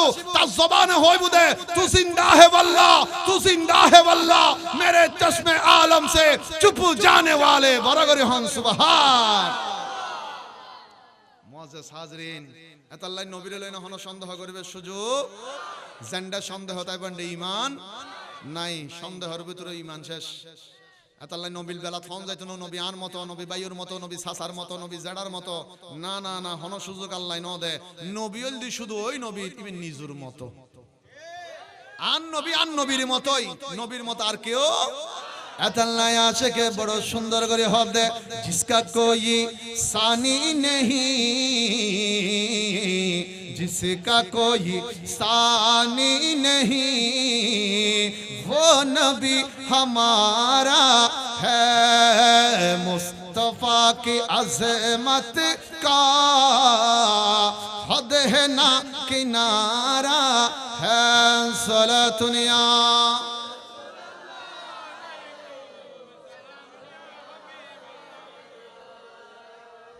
দেখেন এগুলো জানেন যে আপনারা কালকে কারো যদি অঙ্ক পরীক্ষা হয় গণিত পরীক্ষা আজকে যদি তিনি ওই 22টা প্রশ্ন পেয়ে যায় অঙ্ক পরীক্ষায় কি কখনো ফেল করবে অন্তত 100 না পাইলে ফাঁস তো করবে মানে ফাঁসের গ্যারান্টিটা আছে 100 পাইলে এটা আরো ভালো কথা প্রশ্ন যদি পেয়ে যায় পাস করবে নিঃসন্দেহে 1400 বছর আগে কবরের ভেতর কয়টা প্রশ্ন উম্মতকে করা হবে আমার নবী সেটা ফাঁস করে দিয়েছেন প্রশ্ন হবে কয়টা মান রব্বুকা তোমার প্রভুকে ওয়ামা দিনুকা তোমার ধর্ম কি দুইটা গেল আমি আপনারা এখানে প্রত্যেককে জ্ঞানী গুণী মানুষ বসেছেন ঈমানটাকে মজবুত করেন আপনার ঈমান ঠিক থাকলে নামাজ দামি নবীকে আমার মতো মনে করে 1 কোটি টাকার নামাজ পড়লো ওই নামাজের কোনো দাম নাই ওই হাজার হাজার বছর রোজা রাখলে নবীকে আমার মতো মনে করে ওই রোজার কোনো দাম নাই নবীকে সবচাইতে শ্রেষ্ঠ মেনে আপনি ইবাদত করেন আপনার ওই ইবাদত দামি সুবহানাল্লাহ দেখেন মুআজ্জাজ হাজরিন আল্লাহ পাক রব্বুল আলামিন আমাদের প্রত্যেককে জ্ঞান দিয়েছেন বিবেচনা করার ক্ষমতা আমাদের প্রত্যেকের কাছে আছে আমার রাসূল পাক সাল্লাল্লাহু আলাইহি ওয়াসাল্লামকে আল্লাহ এমন ভাবে পাঠিয়েছেন যার কোনো মত নাই যার কোনো ছায়া নাই সুবহানাল্লাহ আমি আপনি রোদের বেলায় বের হলে ছায়া পড়ে লাইটের আলোতে বসলে আমাদের ছায়া পড়ে যেখানে যাব আমরা ছায়া দেখা যাবে আলোতে কিন্তু আমার নবী হচ্ছেন ওই নবী যার কোনো ছায়া তো নবী আমার মতো যে নয় সেটা কয় হাজারটা প্রমাণ লাগবে নবীকে মানার মতো মানতে হবে সেটার নাম ঈমান মুআজ্জাজ হাজরিন দেখেন আমার কামলিওয়ালা রাসূল পাক সাল্লাল্লাহু তাআলা আলাইহি ওয়াসাল্লাম আমাদেরকে ঈমানের খুশবু দিয়েছেন আমি আপনি ঘামলে আমাদের ঘামগুলা কি খুশবু হয় না বাস হয় বজনগিন খুশবু আল্লাহ মাটি হয় না খুশবু না বাস আনা যদি এলে করে গাম আতল লই এনে যদি কেউরে যাসি এনে হয় অবাই দছ নাই না আতল লই মুকুত মাছ মাগিব না ইনকি কিসা ওসো আবার এলা মারা মারে বাজে রংসা এন্ডে বুতু যদি আই এলে অলিবে শাহাদাত আঙ্গুলিবে 2-3 মিনিট গুড়াই এনে যদি হনগ যুবক বাইর হয় অবাই ধরো হেভেলো হাইবো না আর বাইবে হবু তো হুজুর অনতে তনর্গ গুড়াইও ননে হন না ঠিক না বে ঠিক অত সাত দয়াল নবী এলে ছোট্ট এক বাটি দুধুর ফিয়ালার ভিতরে এলে করে আঙ্গুল মোবারক গুড়াই দিলি 70 জন সাহাবী ফ্যাট বড়ি 2-3 হেভেলি আয়ুদ্ধ অনাগামিলি গন্ধ হয়ে যায় বাস হয়ে যায় আর আগামিলি মানুষ আর বেড়া দিত না চায় এই যার ভাই অকল ক্রিকেট খেলা হয় ফুটবল খেলা হয় ব্যাডমিন্টন খেলা হয় খেলাধুলা হয় এনে ভিতরুক গেঞ্জি আছে দিবে বিজে না নবিজে এই খেলা শেষ করি এনে ভিতরের গেঞ্জি বে যদি গতুন কুলি এনে মুখ দুধ দে ফয়রু ফারতি এনে এক বন্ধু আরেক বন্ধু না হরুদ ধরে হ না বুঝছো শুধু গন্ধ বুঝে না বন্ধু হবু তো তোর তার কাছে পচবে কি দল্লি দি এবে তো অনিত্য গন্ধ বেশি হব না হইব অত সাত দয়াল নবী যাতে ইসলামত দাওয়াত দিয়ে আনাস ইবনে মালিকের ঘরের মধ্যে ঢুকি দুপুর বেলা গরমের হারানে নবীজির ঘাম মোবারক ফরের খোয়াল মোবারক তো ফরের বগল মোবারক দিয়ে ফরের আন নবী সাহাবায়ে কেরাম শিশি লইলে দূরের ফিয়ালা লইলে দূরের আন নবী হদ সাহাবায়ে কেরাম তোরাইলে ফলর মতো শিশি লই ফিয়ালা লই কিল্লে দুইতে লাগো ইতারা হদ ইয়া রাসূলুল্লাহ আর ফুয়াসারে যাতে বিয়ে শাদী দি এত দামি দামি আতর কিনি দিবার মতো যোগ্যতা ক্ষমতা তৌফিক আর তুমতো নাই তো আর যদি দয়াল নবীর ঘাম মোবারক একখানা সংরক্ষণ করি রাহিত পারি আর ফুয়ার বিয়ের সময় এক ফোঁটা নবীর গাম মোবারক গদ দিতে পারলি 70 দিন পর্যন্ত তার গত্তুন মেশক আম্বরের খুশবু বাইর হয়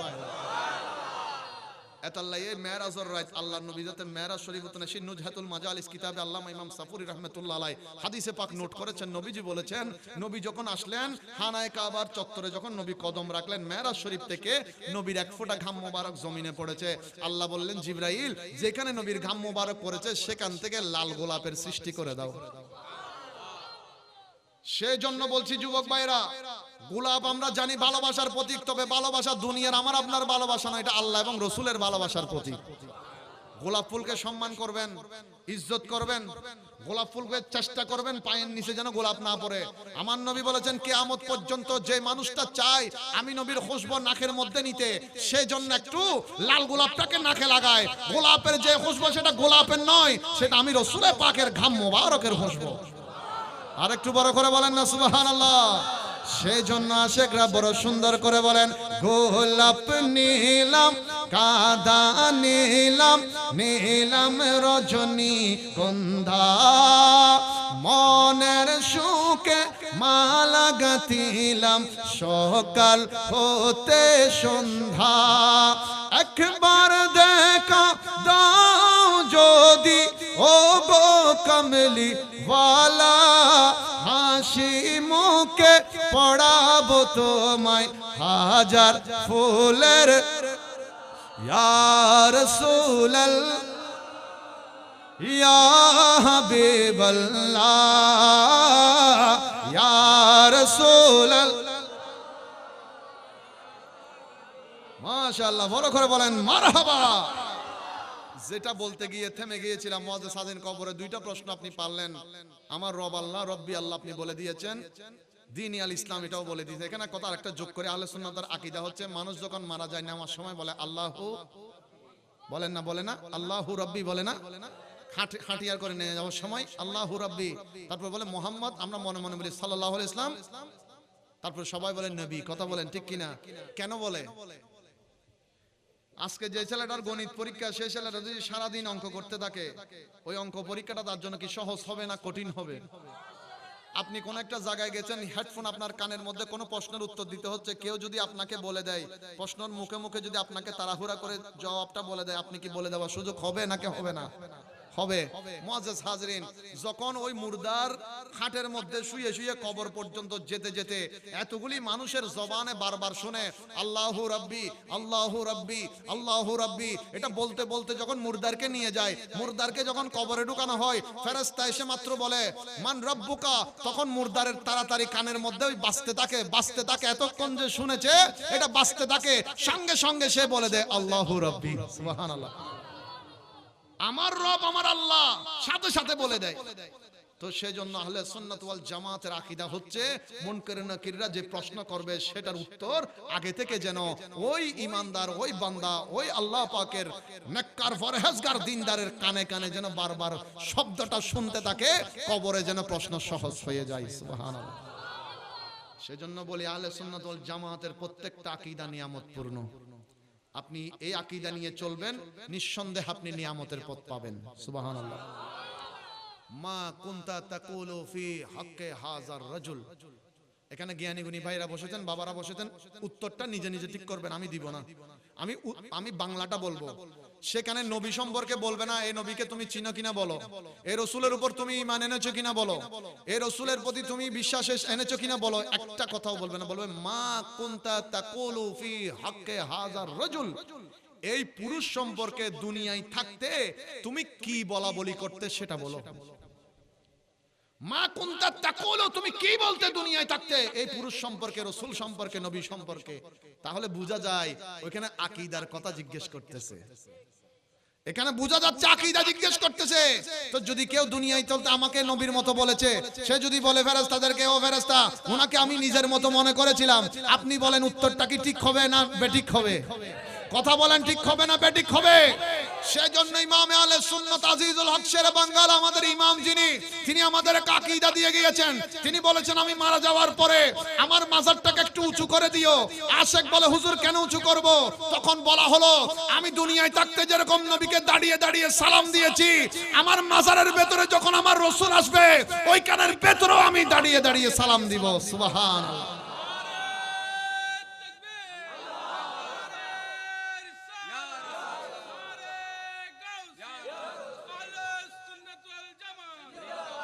মুআজ্জাজ হাজরিন, এবার খুব দ্রুত গতিতে আমি 5 মিনিট ইনশাআল্লাহ আলোচনা শেষ করব। আমার গড়িতে 11:25।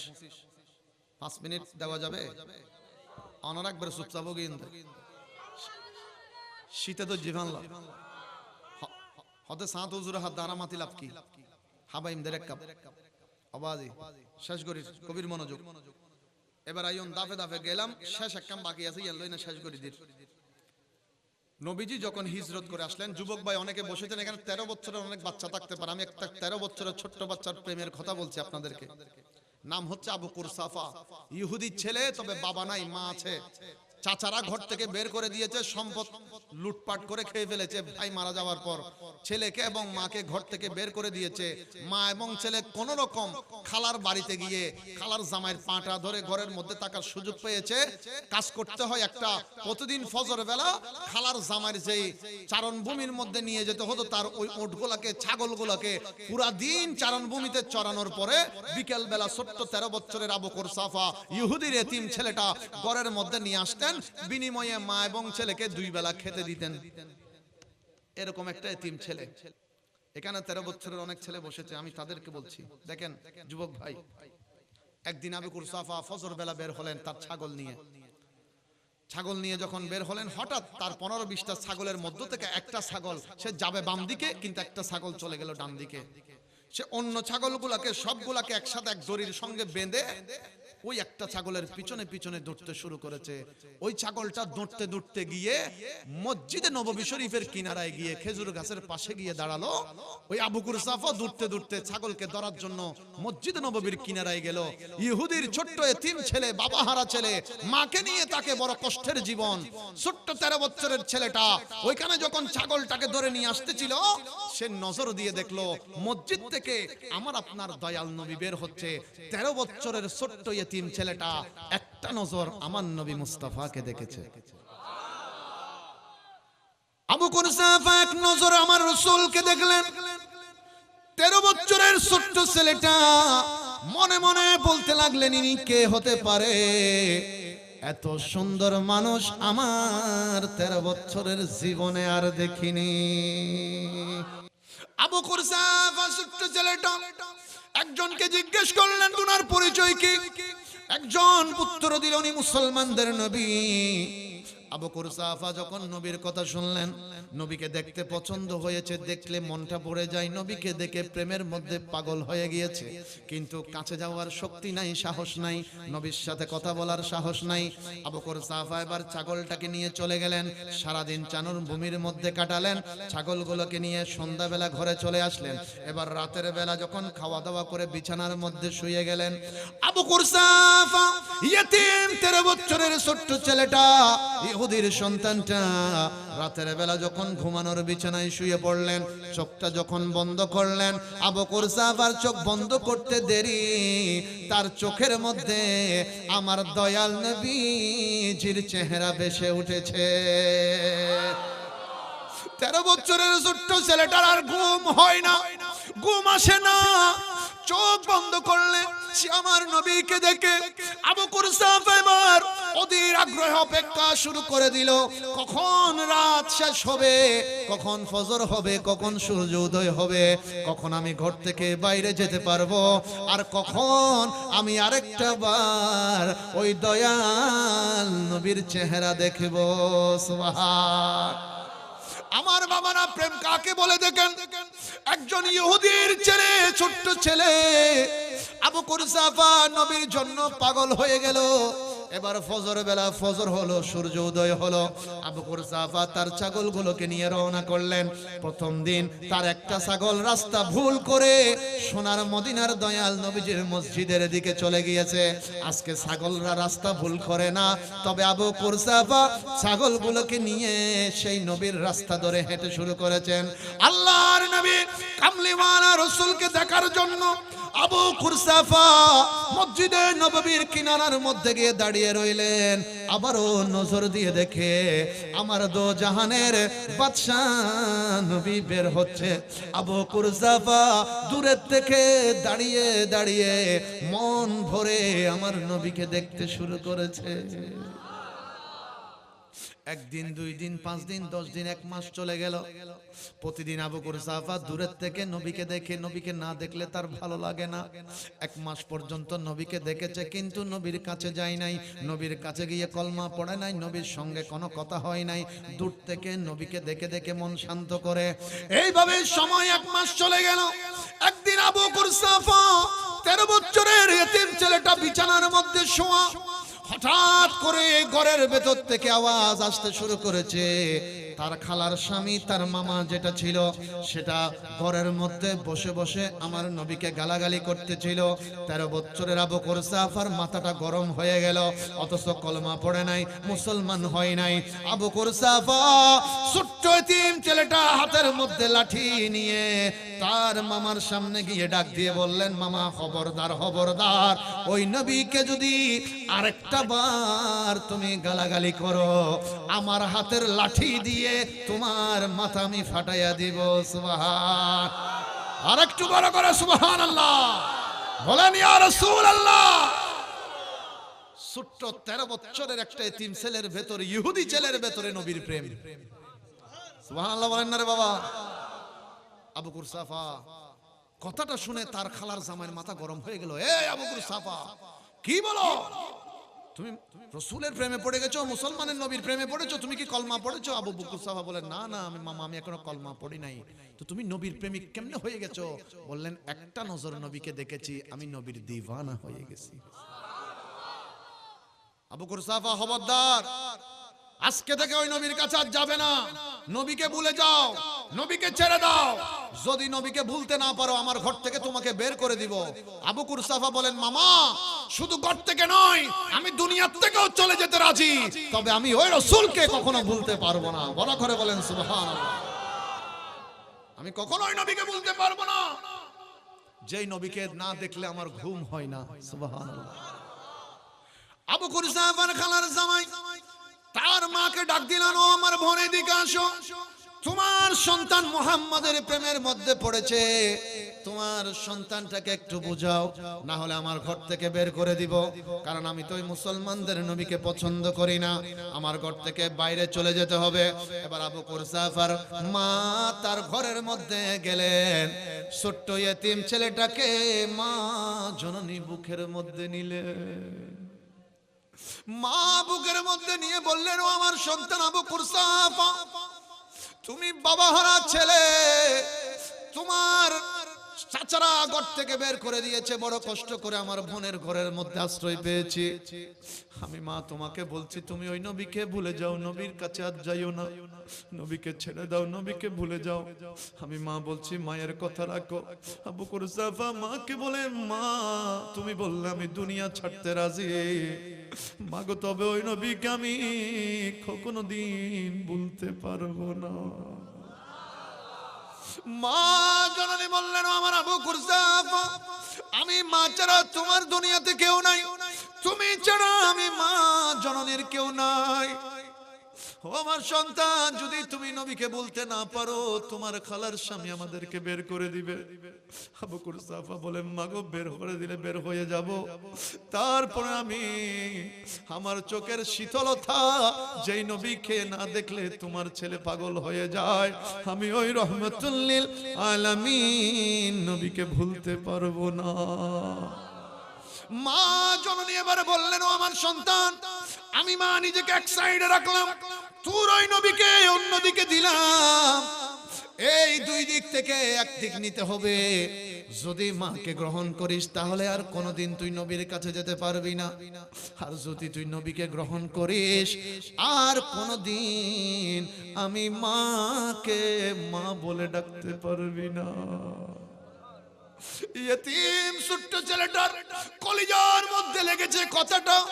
মাকে বললেন, মাগো যদি দুনিয়ার সব সম্পদ এক পাল্লার মধ্যে দিয়ে তুমি যদি নিজেকে অন্য পাল্লার মধ্যে রাখতে গো মা, মাগো আমি দুনিয়ার সব ধন সম্পদ টাকা পয়সা ছেড়ে দিতাম, তুমি মা জননীকে আমি গ্রহণ করে নিতাম। তবে মাগো আজকে তুমি তোমার সঙ্গে ওই দোজাহানের বাদশা নবীকে রেখেছো মা। মাগো তোমার মতো শুধু একজন মা নয়, তোমার মতো 1000 মা যদি এক সাইডে থাকে আর একদিকে যদি ওই দোজাহানের বাদশা নবী থাকে গো মা, আমি 1000 মা ছাড়তে রাজি, তবে ওই দোজাহানের বাদশা নবীকে আমি ছাড়ব না। মা জননী অবাক হয়ে গেলেন। আমার ছোট্ট ছেলে 13 বছর বয়স, কি বুঝেছে নবীর ভেতর, এখনো কলমাটাও পড়ে নাই। এবার সন্তানের দিকে একটু মায়া হলো মায়ের। এবার আবু কুরসাফাও ভিতর থেকে মাকে হঠাৎ করে কদমটা ধরলেন। মা একটা কথা বলবো, তুমি রাখবে? মা বললেন, বলো কি কথা?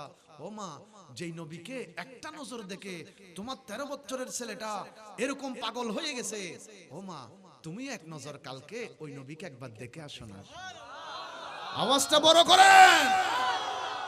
ও মা তুমি একবার দেখতে যাও ওই নবীকে। মাগো তোমার যদি ভালো না লাগে যাও, অন্তত আমি কথা দিচ্ছি আমি এরপরে তুমি যা বলবে তা শুনবো। আর নবীরে বালানোলা বদললে মানুষ আছে না?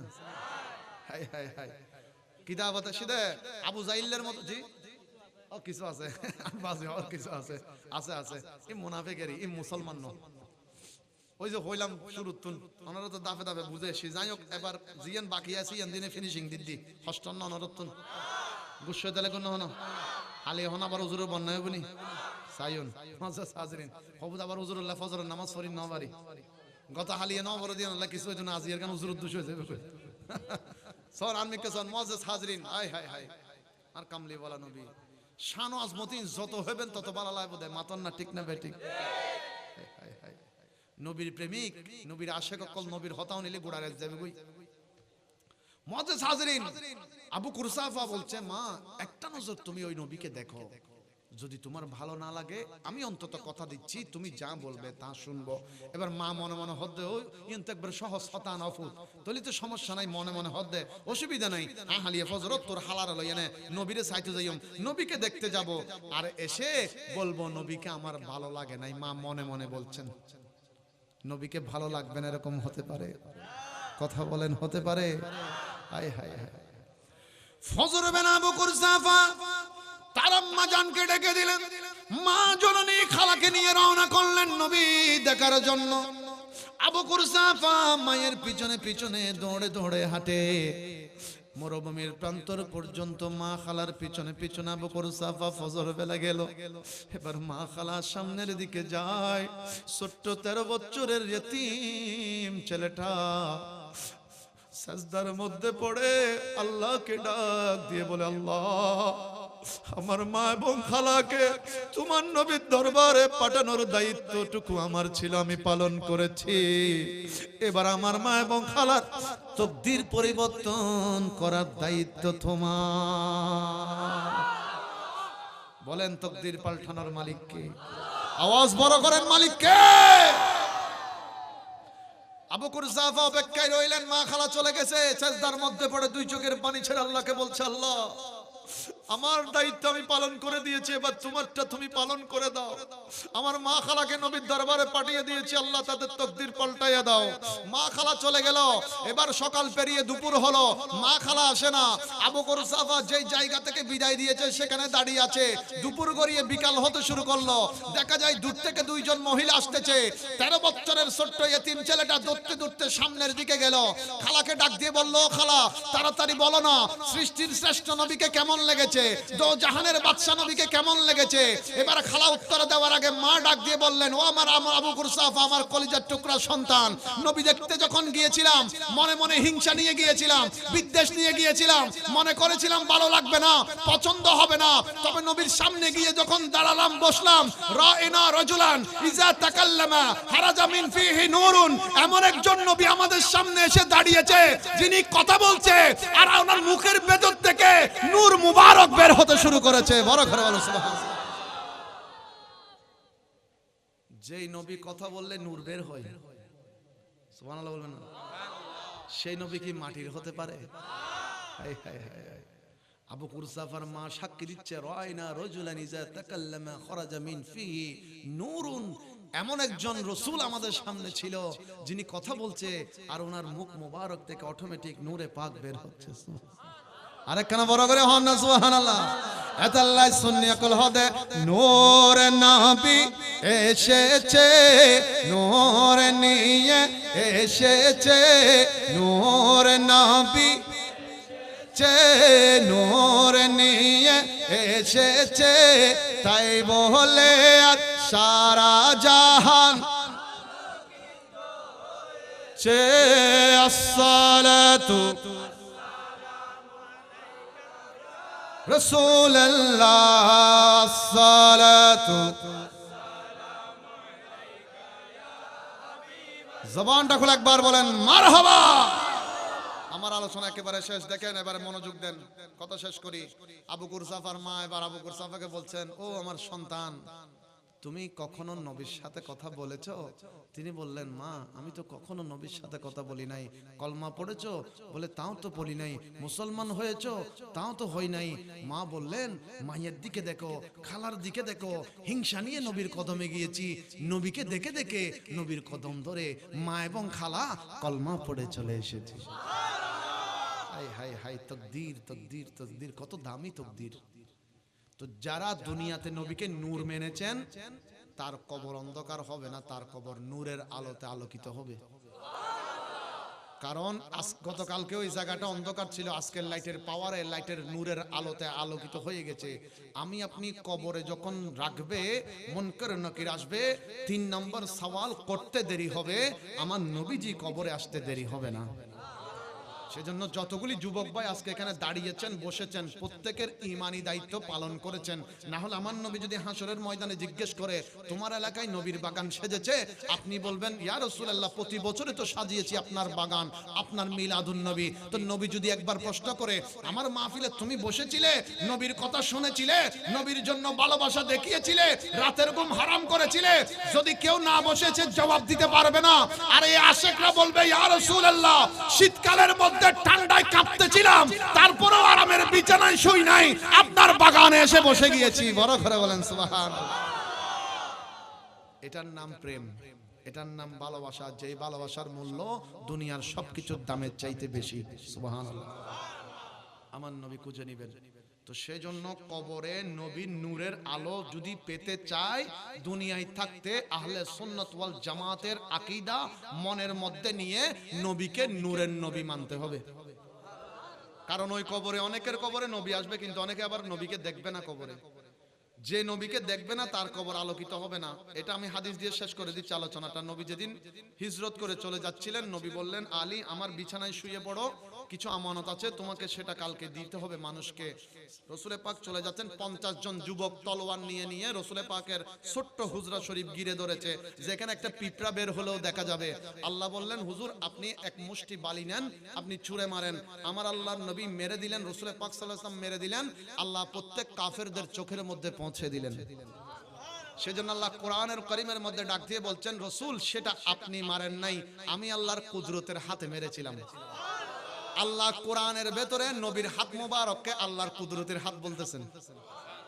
এটা নবীকে তো আল্লাহ পাক এখন কি আল্লাহকে শিরিক করে ফেলছেন? না না না, নবীকে দামি বানালে আল্লাহর সাথে আহলে সুন্নাত ওয়াল জামাতে যারা আছে, আমরা জীবনে কোনোদিন নবীকে আল্লাহ বলেছি? আমরা কোনো ওলিকে আল্লাহ বলেছি? না না, আল্লাহর প্রিয় বলেছি, আল্লাহর কাছের বলেছি, প্রিয় বলেছি। আল্লাহ তো স্রষ্টা, স্রষ্টা কি আর আছে নাকি? তো নবী তো সৃষ্টি, সৃষ্টির মধ্যে শ্রেষ্ঠ। তো আল্লাহকে আল্লাহ হিসেবে মেনেছি, নবীকে নবী হিসেবে মেনেছি, এখানে আবার শিরিকের কি আছে? কথা বলেন ঠিক কিনা? এগুলো হচ্ছে কতগুলি পাইতারা আপনাকে এরকম একটা ডিবেটের মধ্যে ফেলে আপনার ঈমানকে নষ্ট করে দিতে চাচ্ছে তারা। একটা কথা মনে রাখবেন, অনেক জায়গায় দেখবেন অনেক ফিরি ফিরি হুজুরও নামাজ পড়ায় অনেক জায়গায়, বিনিময়ে কি হয়, এলাকার মধ্যে বাপে আর ছেলের মধ্যে ঝগড়া লেগে যায়। ছেলে নবীকে ভালোবাসে অথবা বাবা নবীকে ভালোবাসে, ছেলে নবীকে আমার মতো বলে যে বাবা বলে যে না না আমার হুজুর তো এটা বলছিল গত সপ্তাহে জুমার আলোচনায়, আমার হুজুর বলছে নবী আমাদের মতো, নবী আবার এক্সট্রা কিছু নাই, নবীকে আমার মতো বলে। ছেলে হদ না নাই সুন্নি আলেম তুলে নিজে নবীর মতো কেউ নাই, আমি বাপে ভূতে বাজি গিয়ে গই, বাপে গুসা করে ফুয়ারে মারি ধরি গরতন বাইর করে দিয়ে এলে আর মোহরার মধ্যেও ঘটনা ঘটছি, নবীর হারনে বাপে ফুয়ারে বাইর করে দিয়ে গরতন গুসা হইয়ে নেয়। আবার কিন্তু বাপর এখন বড় ধরনের রোগ হয়ে গিয়ে গই, রফিকুর বাপ বড় ধরনের একখান অসুখ হই, এবার শেষমেশ অন্য ফকল কেউ হেতমত ন করে এই ফুয়াইবে ঠিক জিবেরে বাইর করে দিল নবীর হারনে, এই ফুয়াইবে বাপর খেদমত করি মত পর্যন্ত, আবার মরণের পরে বাপর জানাজা ফুয়াইবে ফরাই। সুবহানাল্লাহ। এ কথা কি নহন জরুরি ন, কিন্তু হন গান জরুরি কিল্লে মানুষের ঈমান যেন ঠিক থাকে। মুআজ্জাজ হাজরিন, নবীরে মানিবেন, মানিবের মতো মানিবেন, নবীরে হন সন্দেহ নরাহিবেন, খবরত শান্তি তো আইলি নবীরে নবীর মতো করে মানিবেন। আহলে সুন্নাত ওয়াল জামাতের আকীদা কিন কি করিবেন, বিশ্বাসের মধ্যে রাখিবেন। যার অন্তরে আহলে সুন্নাত ওয়াল জামাতের আকীদা তাইবো, আল্লাহ পাক তার নিয়ামতের জিন্দেগি দান করিব। বড় করে হন সুবহানাল্লাহ। আর হায়াত হম, তবে নসিব বড় হুশ নসিব কিয়া আর সবে কদরের রাত পাই, সবে বরাতের রাত পাই, লাইলাতুল মেরাজের রাত পাই, ঈদ মিলাদুন নবীর রাত পাই, লাইলাতুল রাগায়েবের রাত পাই। আল্লাহর আল্লাহ দামি দামি রাত দিয়ে না শত শত হাজার মাসত্তুন দামি ইবাদতের সুযোগ করে দিয়ে দেয়। সুবহানাল্লাহ। বহুত মসজিদ দেবেন দে মেরাজ সামনে মেরাজ আইর আর কদিন আর সর্বোচ্চ 22 দিন আছে মানলাম, এই আর 22 দিন পরে বহুত মসজিদ দেবেন দে রাতে তালা মারি দিয়ে কিল্লে হদ হদুনে নামাজ পড়তে আই দেই তারা হদ হদুনে নামাজ পড়তে আই দিন হদ গোড়া বছর নামাজ না পড়ে শুধুমাত্র মেরাজ রাইতে যাই নামাজ পড়ি বেলাই এতালে আর কি করি দিদি ই তারা হদ এতালে কি করি দিদি তা হদি গরগান হার হদ আল্লাহর। তো আজি গোড়া এক সপ্তাহ যে মানুষ গো শনিবার ফজর তুন, শনিবার ফজর বাদ শুক্রবার আসর তত্তুন, এর পরের দিন শুক্রবার ফজর পর্যন্ত যে এক সপ্তাহ মানুষ গো আল্লাহর ঘরত ন ঢুকে, শুক্রবার ঢুকেন না ঢুকেন। তো আল্লাহ চাইলি তো দরজাইন বন্ধ করে দিতে পারতো না পাইতো, মসজিদের দরজাইন আল্লাহ বন্ধ করে দিতে পারতো না পাইতো, আল্লাহ বন্ধ করে দিই না ন দাদা কিল্লে আল্লাহ হদ আজিয়াজের তাইসুস অন্তত বন্দা একবার মনতুন ক্ষমা চাই ফেলা আর আজিয়াতুন পরিবর্তনের সুযোগ আবারও তুলে দিলাম দে এইন হয়ের আল্লাহ দরজা খুলি দিয়ে দে। তো যে ঘরের দরজা আল্লাহ বন্ধ আল্লাহ খুলি দেয় আই বন্ধ নিয়ে বন্ধ করিবার হন সাহস হুকুম হয়তো মেরাজের এক করাইতুন মধ্যে তার তকদির ফাড়লা যেতে পারে। মেরাজের রাতিয়াতুন আল্লাহ হয়তো নসিব যদি ঠিক রাখে খুশ নসিব করি দে তওবা যদি কবুল করে হয়তো এদিন তুমি নামাজ হয়ে যেতে পারে। তা আই উদ্দানে হন নামাজ মসজিদের মধ্যে দরজা বন্ধ করানোর মসজিদ হার ঘর, তা আল্লাহর ঘরের মধ্যে আই আর হুকুমত দাহেবের অন্য সুযোগ আছে না নাই। আনারা হন আর হঠাৎ কষ্ট হয় না ইমানি হঠাৎ এলাকা জজবালো হয়ে পেলাম পরে দে মুআজ্জাজ হাজরিন এরা দরুদ শরীফ পড়ুন সালাতুন ইয়া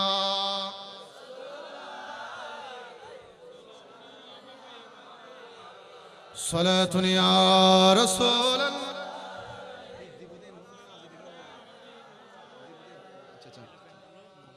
মাশাআল্লাহ মাশাআল্লাহ মহিলা ফ্রেন্ডদের মানুষ আছে আমি মুক্ত আগে মহিলাকে হাদিস সহিনা শেষ করি তাহলে আরো 5 মিনিট টাইম লাগবে, অসুবিধা আছে না ওনারা গুছাইন না? আচ্ছা মাশাআল্লাহ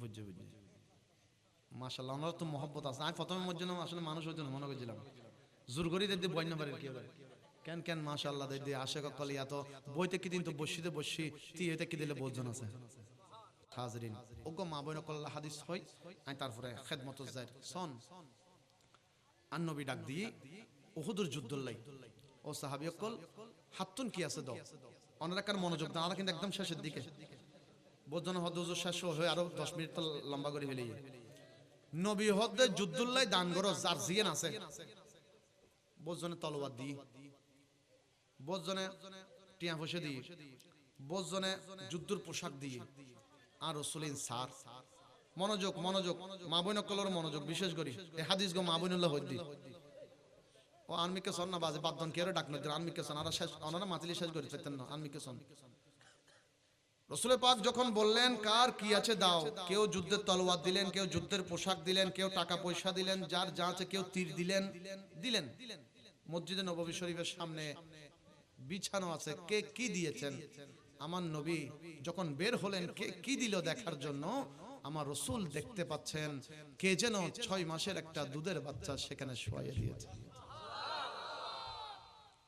আমার নবী প্রশ্ন করলেন, এই ছোট্ট বাচ্চাটা কার? আমি তো কোনো বাচ্চা দান করতে বলি নাই, যুদ্ধের জন্য সরঞ্জাম দিতে বলেছি, টাকা পয়সা দিতে বলেছি, কোনো তো ছোট বাচ্চা দিতে বলি নাই। এই বাচ্চা কার? একজন বোরকা পড়া মহিলা আমার রসুলের সামনে এসে নবীজিকে সালাম দিয়ে বলছেন, ইয়া রাসূলুল্লাহ, এই 6 মাসের দুধের বাচ্চার মা জননী আমি। সুবহানাল্লাহ। আমার নবী বললেন, আমি তো কোনো ছোট বাচ্চা দিতে বলি নাই, কেন দিলে? এই বাচ্চা তো যুদ্ধের ময়দানে কোনো কাজ নাই। ওই মহিলা বললেন, ইয়া রাসূলুল্লাহ, আজকে যদি আমার প্রাণের স্বামী জীবিত থাকতো, জিন্দা থাকতো, আল্লাহর কসম ও নবী, আমি আমার স্বামীকে রসুলের কদমে দান করে দিতাম। ইয়া রাসূলুল্লাহ, আমার স্বামী যে দুনিয়ার মধ্যে নাই, আমি বিধবা একজন মহিলা। হুজুর, যার স্বামী নাই তার টাকা পয়সা ধন দৌলত বলতে কিচ্ছু নাই, আমি এক বেলা আনলে এক বেলা খেতে পারি না। ইয়া রাসূলুল্লাহ, আপনি বলেছেন যার যা আছে দেওয়ার জন্য, আমার একমাত্র সম্বল আমার 6 মাসের দুধের বাচ্চা, সেজন্য আমি এই সম্বলটাকে এই নবীর জন্য কুরবান করে দিয়েছি। আমার নবী বললেন, আমি তো ছোট এরকম বাচ্চা নিতে পারবো না, দুধের বাচ্চা, যুদ্ধ করতে পারবে না, তলোয়ার হাতে নিতে পারবে না, জিহাদের ময়দানে ঘোড়া চালাতে পারবে না, তীর মারতে পারবে না, এই বাচ্চা নিয়ে আমি কি করব? ওই মহিলা 2 চোখের পানি ছেড়ে দিয়ে বললেন, ইয়া রাসূলুল্লাহ, বড় আশা নিয়ে আপনার কদমে দিয়েছি, আল্লাহর রাস্তায় আমার সন্তানকে কবুল করেন। এই সন্তানকে দেখাইয়ে হাসরের ময়দানে আমি আল্লাহ পাকের দরবারে হাজির হতে চাচ্ছি। আমার নবী বললেন, এই বাচ্চাটা তো তলোয়ার ধরতে পারবে না, যুদ্ধ করতে পারবে না। এবার মহিলা বললেন, ইয়া রাসূলুল্লাহ, আপনি উহুদের ময়দানে যাবেন, যুদ্ধের ময়দানে যাবেন, কাফেররা হাজার হাজার তীর আপনাকে মারতে থাকবে। ইয়া রাসূলুল্লাহ, ওই তীরের থেকে বাঁচার জন্য আপনার একটা ঢালের প্রয়োজন হবে। হুজুর, আপনি এই ডাল হিসেবে আমার ছোট্ট এই বাচ্চাটাকে আপনি যদি আপনার সামনে ডাল হিসেবে ধরেন, সমস্ত তীরগুলো আমার এই ছোট্ট 6 মাসের দুধের বাচ্চার কলিজায় এসে লাগবে, আমার সন্তানটা শহীদ হয়ে যাবে, আমি মায়ের কোনো দুঃখ থাকবে না, কারণ আমার সন্তানের জানের বিনিময়ে আমার দয়াল নবীজি হেফাজতে থাকবে। বড় করে বলেন সুবহানাল্লাহ। লা ইলাহা ইল্লাল্লাহ মুহাম্মাদুর রাসূলুল্লাহ সাল্লাল্লাহু আলাইহি ওয়াসাল্লাম। সকলে চেষ্টা করবেন একটু আমিন বলার জন্য। যখন মোনাজাত করবেন হাত ঘষাঘষি করবেন না, মেহেরবানি করে আল্লাহর কাছে বড় আদব নিয়ে চাওয়ার চেষ্টা করবেন। চাইতে জানলে আল্লাহ পাক খালি হাতে ফিরাবেন না, এটা নবীর বাগান, দোয়া কবুলের বাগান। আল্লাহ পাক সবাইকে মহব্বতে আমিন বলার চেষ্টা করার তৌফিক দান করুক, আমিন বলেন। বিশেষ করে জানি না আজকে কার জবানটা আল্লাহর কাছে পছন্দ হয়েছে, ওই একজন বান্দার উসিলায় যেন আল্লাহ সকলকে কবুল করেন। কেউ কোনো কথা বলবেন না। আমার ভাইরা একেবারে শেষের দিকে তবরুক দিচ্ছেন, আমরা মোনাজাত করে ফেলবো যেহেতু অনেক দেরি হয়ে যাচ্ছে। হ্যাঁ, মহিলা তো অবশ্যই বেশি হবে, মাশাআল্লাহ। মহিলারা বাংলাদেশের চট্টগ্রামের বিশেষ করে অনেক অঞ্চলের মহিলারা ওয়াইজ শোনার জন্য অনেক পাগল হয়, নবী প্রেমিক হয় তারা। আল্লাহ পাক মা বোনদেরকে কবুল করুন, আমিন বলেন। আর একটু বড় করে বলেন, আল্লাহুম্মা আমিন। আলহামদুলিল্লাহ, আলহামদুলিল্লাহি রাব্বিল আলামিন, ওয়াল আকিবাতু লিল মুত্তাকিন, ওয়াসসালাতু ওয়াসসালামু আলা সাইয়্যিদিল আনবিয়াই ওয়াল মুরসালিন। রব্বুল আলামিন কাইস্তলি তুলাতুলি বাজার হিলফুল ফজর যুব পরিষদের ৭ম আজকের এই এলাকাবাসীদের আয়োজনে আজিমুশান নূরানী মাহফিলের শুরু থেকে শেষ পর্যন্ত যা কিছু আদায় হয়েছে, ভুল ত্রুটি ক্ষমা করে দিয়ে আমাদের প্রত্যেকের পক্ষ থেকে তুমি আল্লাহ পাক তোমার শাহী দরবারে কবুল করে নাও। রব্বুল আলামিন এলাকাবাসী কমিটি থেকে শুরু করে সকলের পক্ষ থেকে, প্রবাসীদের পক্ষ থেকে এই মাহফিলের সওয়াব কানা হাদিয়াতান তোফাতান সোনার মদিনায় দু জাহানের বাদশা নবী রহমাতাল লিল আলামিন নূর নবীজির নূরানী দরবারে পাকে পৌঁছায়া দাও। রব্বুল আলামিন হাজ করে শহনশাহ ওয়ালায়াত হাজত রওয়া মুশকিল কুশা হযরতে মাওলা আলী শরে খুদার দরবারে পাকে পৌঁছায়া দাও। আল্লাহ হাজ করে রাসূল পাক নুরানি নাতি আল্লাহ তুনে জন্নত মা ফাতেমা তো জাহরার জানের জান্নায়নের মনি হযরতে মাওলা ইমামে হাসান ও হুসাইন রাদিয়াল্লাহু তাআলা আনহুমার দরবারে পৌঁছায়া দাও রব্বুল আলামিন পৃথিবীর সমস্ত নবী রাসূল সিদ্দিক সুহাদা সাহাবায়ে کرام তাবেঈন তাবেঈন খাস করে মেহবুবে সুবহানী কুতুবে রব্বানী পীর আল হাসানী গৌসে সামাদানী পীর মীর শেখ সৈয়দ মহিউদ্দিন আব্দুল কাদের জিলানীর দরবারে পৌঁছায়া দাও রব্বুল আলামিন খাস করে আজকে যার উরুস পাক চলতেছে হিন্দেল ওয়ালি খাজা বান্দায়ে নামাজ আতায়ে রাসূল মুঈনুল মিল্লাত ওয়াদ দ্বীন হুজুর সাইয়্যিদিনা খাজা গরিব নওয়াজ আজমেরের দরবারে পৌঁছায়া দাও রব্বুল আলামিন খাস করে বাংলার জমিনে গৌসুল আজম মেজবান্ডারি বাবা ভান্ডারীর দরবারে পৌঁছায়া দাও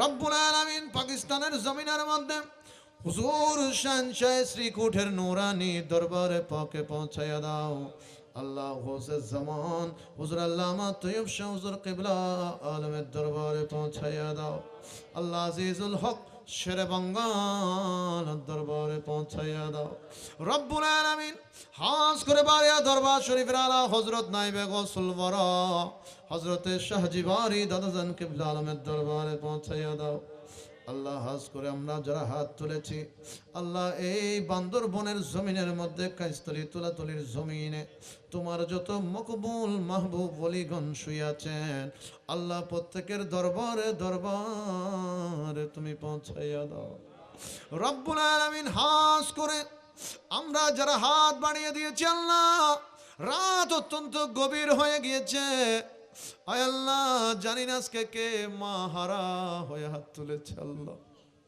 আল্লাহ জানি না আজকে কে বাবা হারা হয়ে হাত বাড়িয়েছে আল্লাহ আল্লাহ জানি না কার মা জননী পুকুর পারে ঘুমিয়ে আছে কার মেহেরবান বাবাটা মসজিদের পাশে শুয়ে আছে আল্লাহ রব্বুল আলামিন সন্তান আজকে নবীর বাগানে বসে হাত তুলে দিয়েছে তোমার নবী ঘোষণা করেছেন সন্তান যদি মা বাবার জন্য হাত বাড়ায় দেয় দুই চোখের পানি ছেড়ে দেয় সন্তানের চোখের পানি নাকের ডগা পার হওয়ার আগে আগে আমার আল্লাহ পাক তার মা বাবার জিন্দেগির গুনাহগুলো মাফ করে দেয় আল্লাহ আজকে মা হারা বাবা হারা সন্তানরা নবীর বাগানে বসে হাত তুলেছে আল্লাহ প্রত্যেকের মা বাবার কবরকে তুমি জান্নাতের বাগান বানাইয়া দাও আল্লাহ অনেকে শ্বশুর শাশুড়ি হারিয়েছেন ভাই বোন হারিয়েছেন পাড়া প্রতিবেশী হারিয়েছেন এলাকার মই মুরব্বী হারিয়েছেন অনেকে বিবি হারিয়েছেন অনেকে স্বামী হারিয়েছেন আল্লাহ প্রত্যেকের কবরকে তুমি জান্নাতুল ফেরদৌসের বাগান বানাইয়া দাও আয় আল্লাহ আজকের এই মাহফিলের মাইকের আওয়াজ ডানে বাঁয়ে সামনে পিছে অত্র এলাকার যতগুলো কবরস্থানের মধ্যে যাচ্ছে আজকের মাহফিলকে ওসিলা করে প্রত্যেক কবরস্থানকে তুমি জান্নাতুল বাকি জান্নাতুল মুআল্লা হিসেবে কবুল করে নাও আল্লাহ গত বছর অনেক মুরব্বী বাবারা অনেক যুবক ভাইরাই মাহফিলে ছিল আজকে তারা আল্লাহ জমিনের মধ্যে ঘুমিয়ে আছে আল্লাহ আল্লাহ আজকের মাহফিলের সাদকায় ওই নবী প্রেমিক মুরব্বী বাবাদের যুবক ভাইদের কবরকে তুমি জান্নাতের বাগান বানাইয়া দাও রব্বুল আলামিন রাত অত্যন্ত গভীর হয়েছে দোকানের দরজাগুলো বন্ধ হয়ে গেছে মিল কারখানার দরজাগুলো বন্ধ হয়ে গেছে ঘরের দরজাগুলো বন্ধ হয়ে গেছে আল্লাহ স্কুল কলেজ মাদ্রাসার দরজাগুলো বন্ধ হয়ে গেছে আল্লাহ বান্দরবনের কাইস্তলির তুলাতলির বাজারের মধ্যে যতগুলো আশেক বসেছে আল্লাহ প্রত্যেকের মনের মধ্যে একটাই বিশ্বাস দুনিয়ার সমস্ত দরজা যদিও বন্ধ হয়ে যায় তুমি আল্লাহ পাকের রহমতের দরজা বান্দার জন্য খোলা আয় আল্লাহ তোমার রহমত পাওয়ার আশায় তোমার বান্দারা হাত বাড়িয়েছে আল্লাহ আল্লাহ জানি না কার জীবনের হায়াতের বাজেট শেষের দিকে এসে গেছে আল্লাহ আল্লাহ প্রত্যেকের হায়াতের মধ্যে কোটি কোটি বরকত দান করে দাও আল্লাহ আমরা যারা যুবক আছি মুরব্বী বাবা হাত তুলেছে আল্লাহ মা বোনেরা হাত বাড়িয়েছেন প্রত্যেকের হায়াতের মধ্যে কোটি কোটি বরকত দান করে দাও আল্লাহ বিশেষ করে আজকের মাহফিলে যারা বসেছেন আল্লাহ অনেকে অসুস্থ আছেন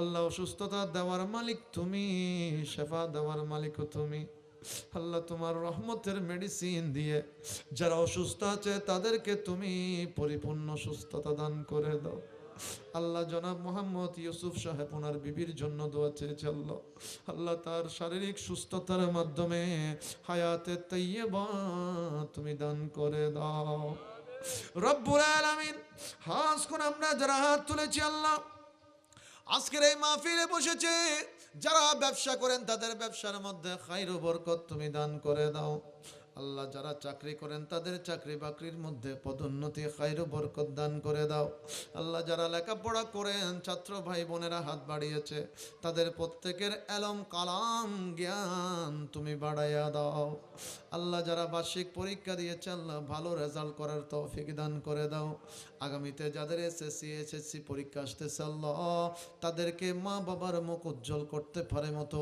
ভালো রেজাল্ট করার মতো করে প্রস্তুতি গ্রহণ করার তুমি এলম জ্ঞান দান করে দাও রব্বুল আলামিন আয় আল্লাহ অনেক মুরব্বীরা হাত তুলেছেন অনেক মা বোনেরা হাত বাড়িয়েছেন রব্বুল আলামিন জানি না আজকে কে কোন আশা নিয়ে হাত তুলেছে আল্লাহ নবীজির খাতিরে নবীজির মাহফিলের উসিলায় প্রত্যেকের মনের দিলের আশাগুলো তুমি পূরণ করে দাও আল্লাহ খাস করে এই মুহূর্তে আমরা যারা হাত বাড়িয়েছি অনেক যুবক ভাইয়েরা হাত তুলেছেন আল্লাহ আল্লাহ অনেক যুবক ভাইয়েরা দেশের বাইরে যাওয়ার প্রস্তুতি নিচ্ছে কিন্তু হচ্ছে না আল্লাহ তাদেরকে দেশের বাইরে যাওয়ার উসিলা করে দাও আল্লাহ জানি না অনেকে হয়তো কর্জের মধ্যে ডুবে আছে ডানে বাঁয়ে যাওয়ার কোনো রাস্তা পাচ্ছে না আল্লাহ তোমার নবীর এই মাহফিলের সাদাকায় আল্লাহ যারা কর্জের মধ্যে ডুবে আছে তাদেরকে কর্জ থেকে মুক্ত করে দাও আল্লাহ আমার যুবক ভাইরা অনেকে বেকার অবস্থায় আছে আল্লাহ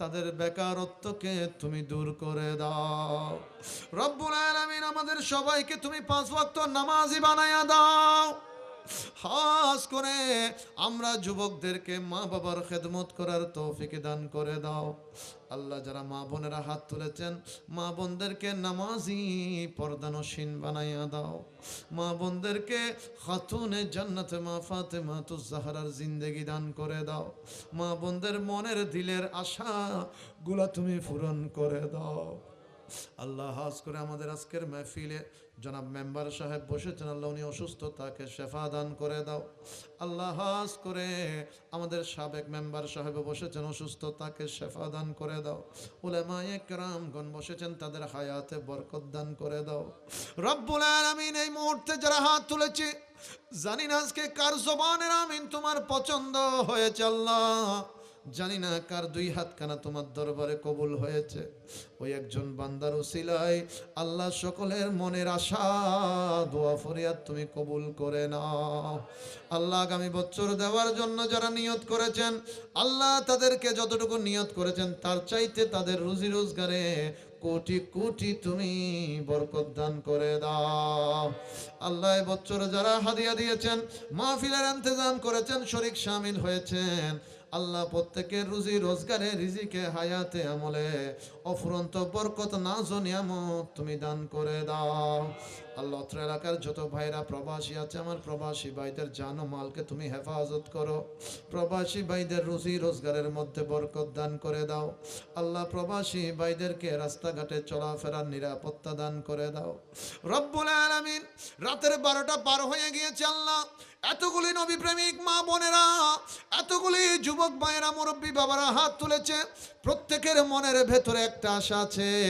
জীবনে একবার হলেও সবাইকে তুমি তোমার কালো চাদর মাকা ওই হানায়ে কাবার 7টা চক্কর দেওয়ার তৌফিক দান করে দাও হায় আল্লাহ জীবনে একবার হলেও যেই নবীর প্রেমে আমরা দিওয়ানা ওই নবীর দরবারে গিয়ে সবুজ গম্বুজ শরীফ দেখে দেখে জীবনে একবার হলেও চোখের পানি ছেড়ে দিয়ে ইয়া রাসূলুল্লাহ বলে ডাক দেওয়ার তৌফিক দান করে দাও আল্লাহ বিশেষ করে কমিটির ভাইদেরকে তুমি কবুল করে নাও, তাদের এই পরিশ্রমকে তুমি জিহাদের ময়দানের শরীক শামিল হিসেবে কবুল করে নাও। আয় আল্লাহ, আগামী বছর মাহফিল সাজানোর জন্য, অষ্টমতম মাহফিলের জন্য যা কিছু দরকার হবে এলাকাবাসী এবং প্রবাসী ভাইদের প্রত্যেকের আল্লাহ রুজি রোজগারে বরকতের মাধ্যমে আগামী বছর যেন তারা মাহফিল সাজাতে পারে, গায়েব থেকে তুমি সেই ব্যবস্থা করে দাও। আল্লাহ কমিটির ভাইদের মনের আশাগুলো পূরণ করে দাও। আল্লাহ আমার ভাইদেরকে দুনো জাহানের মধ্যে ইজ্জত সম্মান মর্যাদার জিন্দেগি দান করে দাও। আল্লাহ বিশেষ করে প্রত্যেকে যেন তাদের মা বাবার মনের আশা পূরণ করতে পারে তৌফিক দান করে দাও। আল্লাহ অনেকে বাবারা হাত তুলেছেন, মারা হাত তুলেছেন, আল্লাহ তাদের প্রত্যেকের সন্তানদেরকে নেককার, পরহেজগার, দিনদার, আমলদার হিসেবে কবুল করে নাও। আল্লাহ একটাই ফরিয়াদ তোমার দরবারে, আল্লাহ কিয়ামত পর্যন্ত আমরা যার যতদিন হায়াত আছে, আমাদের আওলাদ ফরজন্দদের যার যতদিন হায়াত থাকবে, আল্লাহ তারা যেন সবাই তোমার নবীর প্রেমিক হয় তৌফিক দান করো। আল্লাহ জীবনে চলতে ফিরতে, কথাবার্তায়, আচার আচরণে কোনোদিন যেন নবীর শানে কোনো বেয়াদবি না হয়, আহলে সুন্নাত ওয়াল জামাতের আকীদার উপর আমাদেরকে চলার তৌফিক দান করে দাও। আল্লাহ আমরা যেন কবরের ভেতরে দয়াল নবীর নূরের আলোতে আমাদের কবর যেন আলোকিত হয় সেই আমল দান করে দাও। আল্লাহ ওই হাসরের ময়দানে আমরা যেন নবীর কদম ধরে আসা আইয়াবাসাকা রাব্বুকা মাকামাম মাহমুদা, নবীর কদম ধরে সুপারিশ পেয়ে যায়, আল্লাহ সেই তৌফিক ওসিলা করে দাও। আল্লাহ বিশেষ করে একটাই ফরিয়াদ, আল্লাহ সাকরাতের মুহূর্ত বড় কঠিন মুহূর্ত, 7 সমুদ্র 13 নদীর পানি দিলেও তৃষ্ণা মিঠে না, ওই কঠিন সময়ে দয়াল নবীজির হাত মোবারকে হাউজে কাউসারের পানি পান করাইয়া দিও। আল্লাহ অনেক যুবক ভাই হাত তুলেছেন, আল্লাহ আমার যুবক ভাইদেরকে আল্লাহ তুমি হাসনাইনে কারিমাইন ইমামে হাসান ও হুসাইনের সৈনিক হিসেবে কবুল করে নাও। আল্লাহ এই যুবকগুলাকে তুমি মদিনাওয়ালা, কামলিওয়ালা নবীর প্রেমিক বানাইয়া দাও। আল্লাহ যতটুকু মোহাব্বত নবীর জন্য আছে এর থেকে আরো 1000 গুণ তুমি অন্তরে বৃদ্ধি করে দাও। আল্লাহ প্রত্যেক যুবকরা যেন নবী ওয়ালা হয়, ওলি ওয়ালা হয়, ওলি ওয়ালা হয়ে নবী ওয়ালা হয়ে আল্লাহ ওয়ালা হওয়ার সবাইকে তৌফিক দান করে দাও। আল্লাহ অবশেষ একটাই ফরিয়াদ, অনেক মুরব্বিয়ানে কেরাম হাত তুলেছেন, অনেক মা বোনেরা হাত তুলেছেন, আল্লাহ দয়া করে মেহেরবানি করে আমাদের দিকে না দেখে তোমার নবীর বাগানের দিকে দেখে সকলের আশাগুলো তুমি কবুল করে নাও। আল্লাহ আমি মুসাফির হিসেবে অত্র এলাকায় দোয়া নেওয়ার জন্য সুযোগ পেয়েছি। তুলাতলি বাজার হিলফুল ফুজুল যুব পরিষদের যত ভাইরা আমাকে দাওয়াত করেছে, আল্লাহ আমার ভাইদের শুকরিয়া আদায় করছে, আল্লাহ শুকরিয়াকে তুমি কবুল করে নাও। আল্লাহ আমাদের ভাইদের রুজি রোজগারের মধ্যে বরকত দান করে দাও। আল্লাহ আমি গুনাহগারকে সহি সালামতে বারিয়া দরবার শরীফে পৌঁছার তৌফিক দান করে দাও। অবশেষে ফরিয়াদ, একদিকে আজরাইল আসবে জান নেওয়ার জন্য, অন্যদিকে শয়তানের আগমন হবে ঈমান নিয়ে যাওয়ার জন্য। ওই কঠিন সময়ে সাকরাতের মুহূর্তে আপন আপন পীর ও মুর্শিদের কলব মোবারকের ফয়েজ ও বরকত আমাদের অন্তরে জারি করে দিয়ে, মুর্দা কলব জিন্দা করে দিয়ে, দয়াল নবীজির চেহারা মুবারক দেখে দেখে সকলের জবানে জারি করায় দিও লা ইলাহা ইল্লাল্লাহু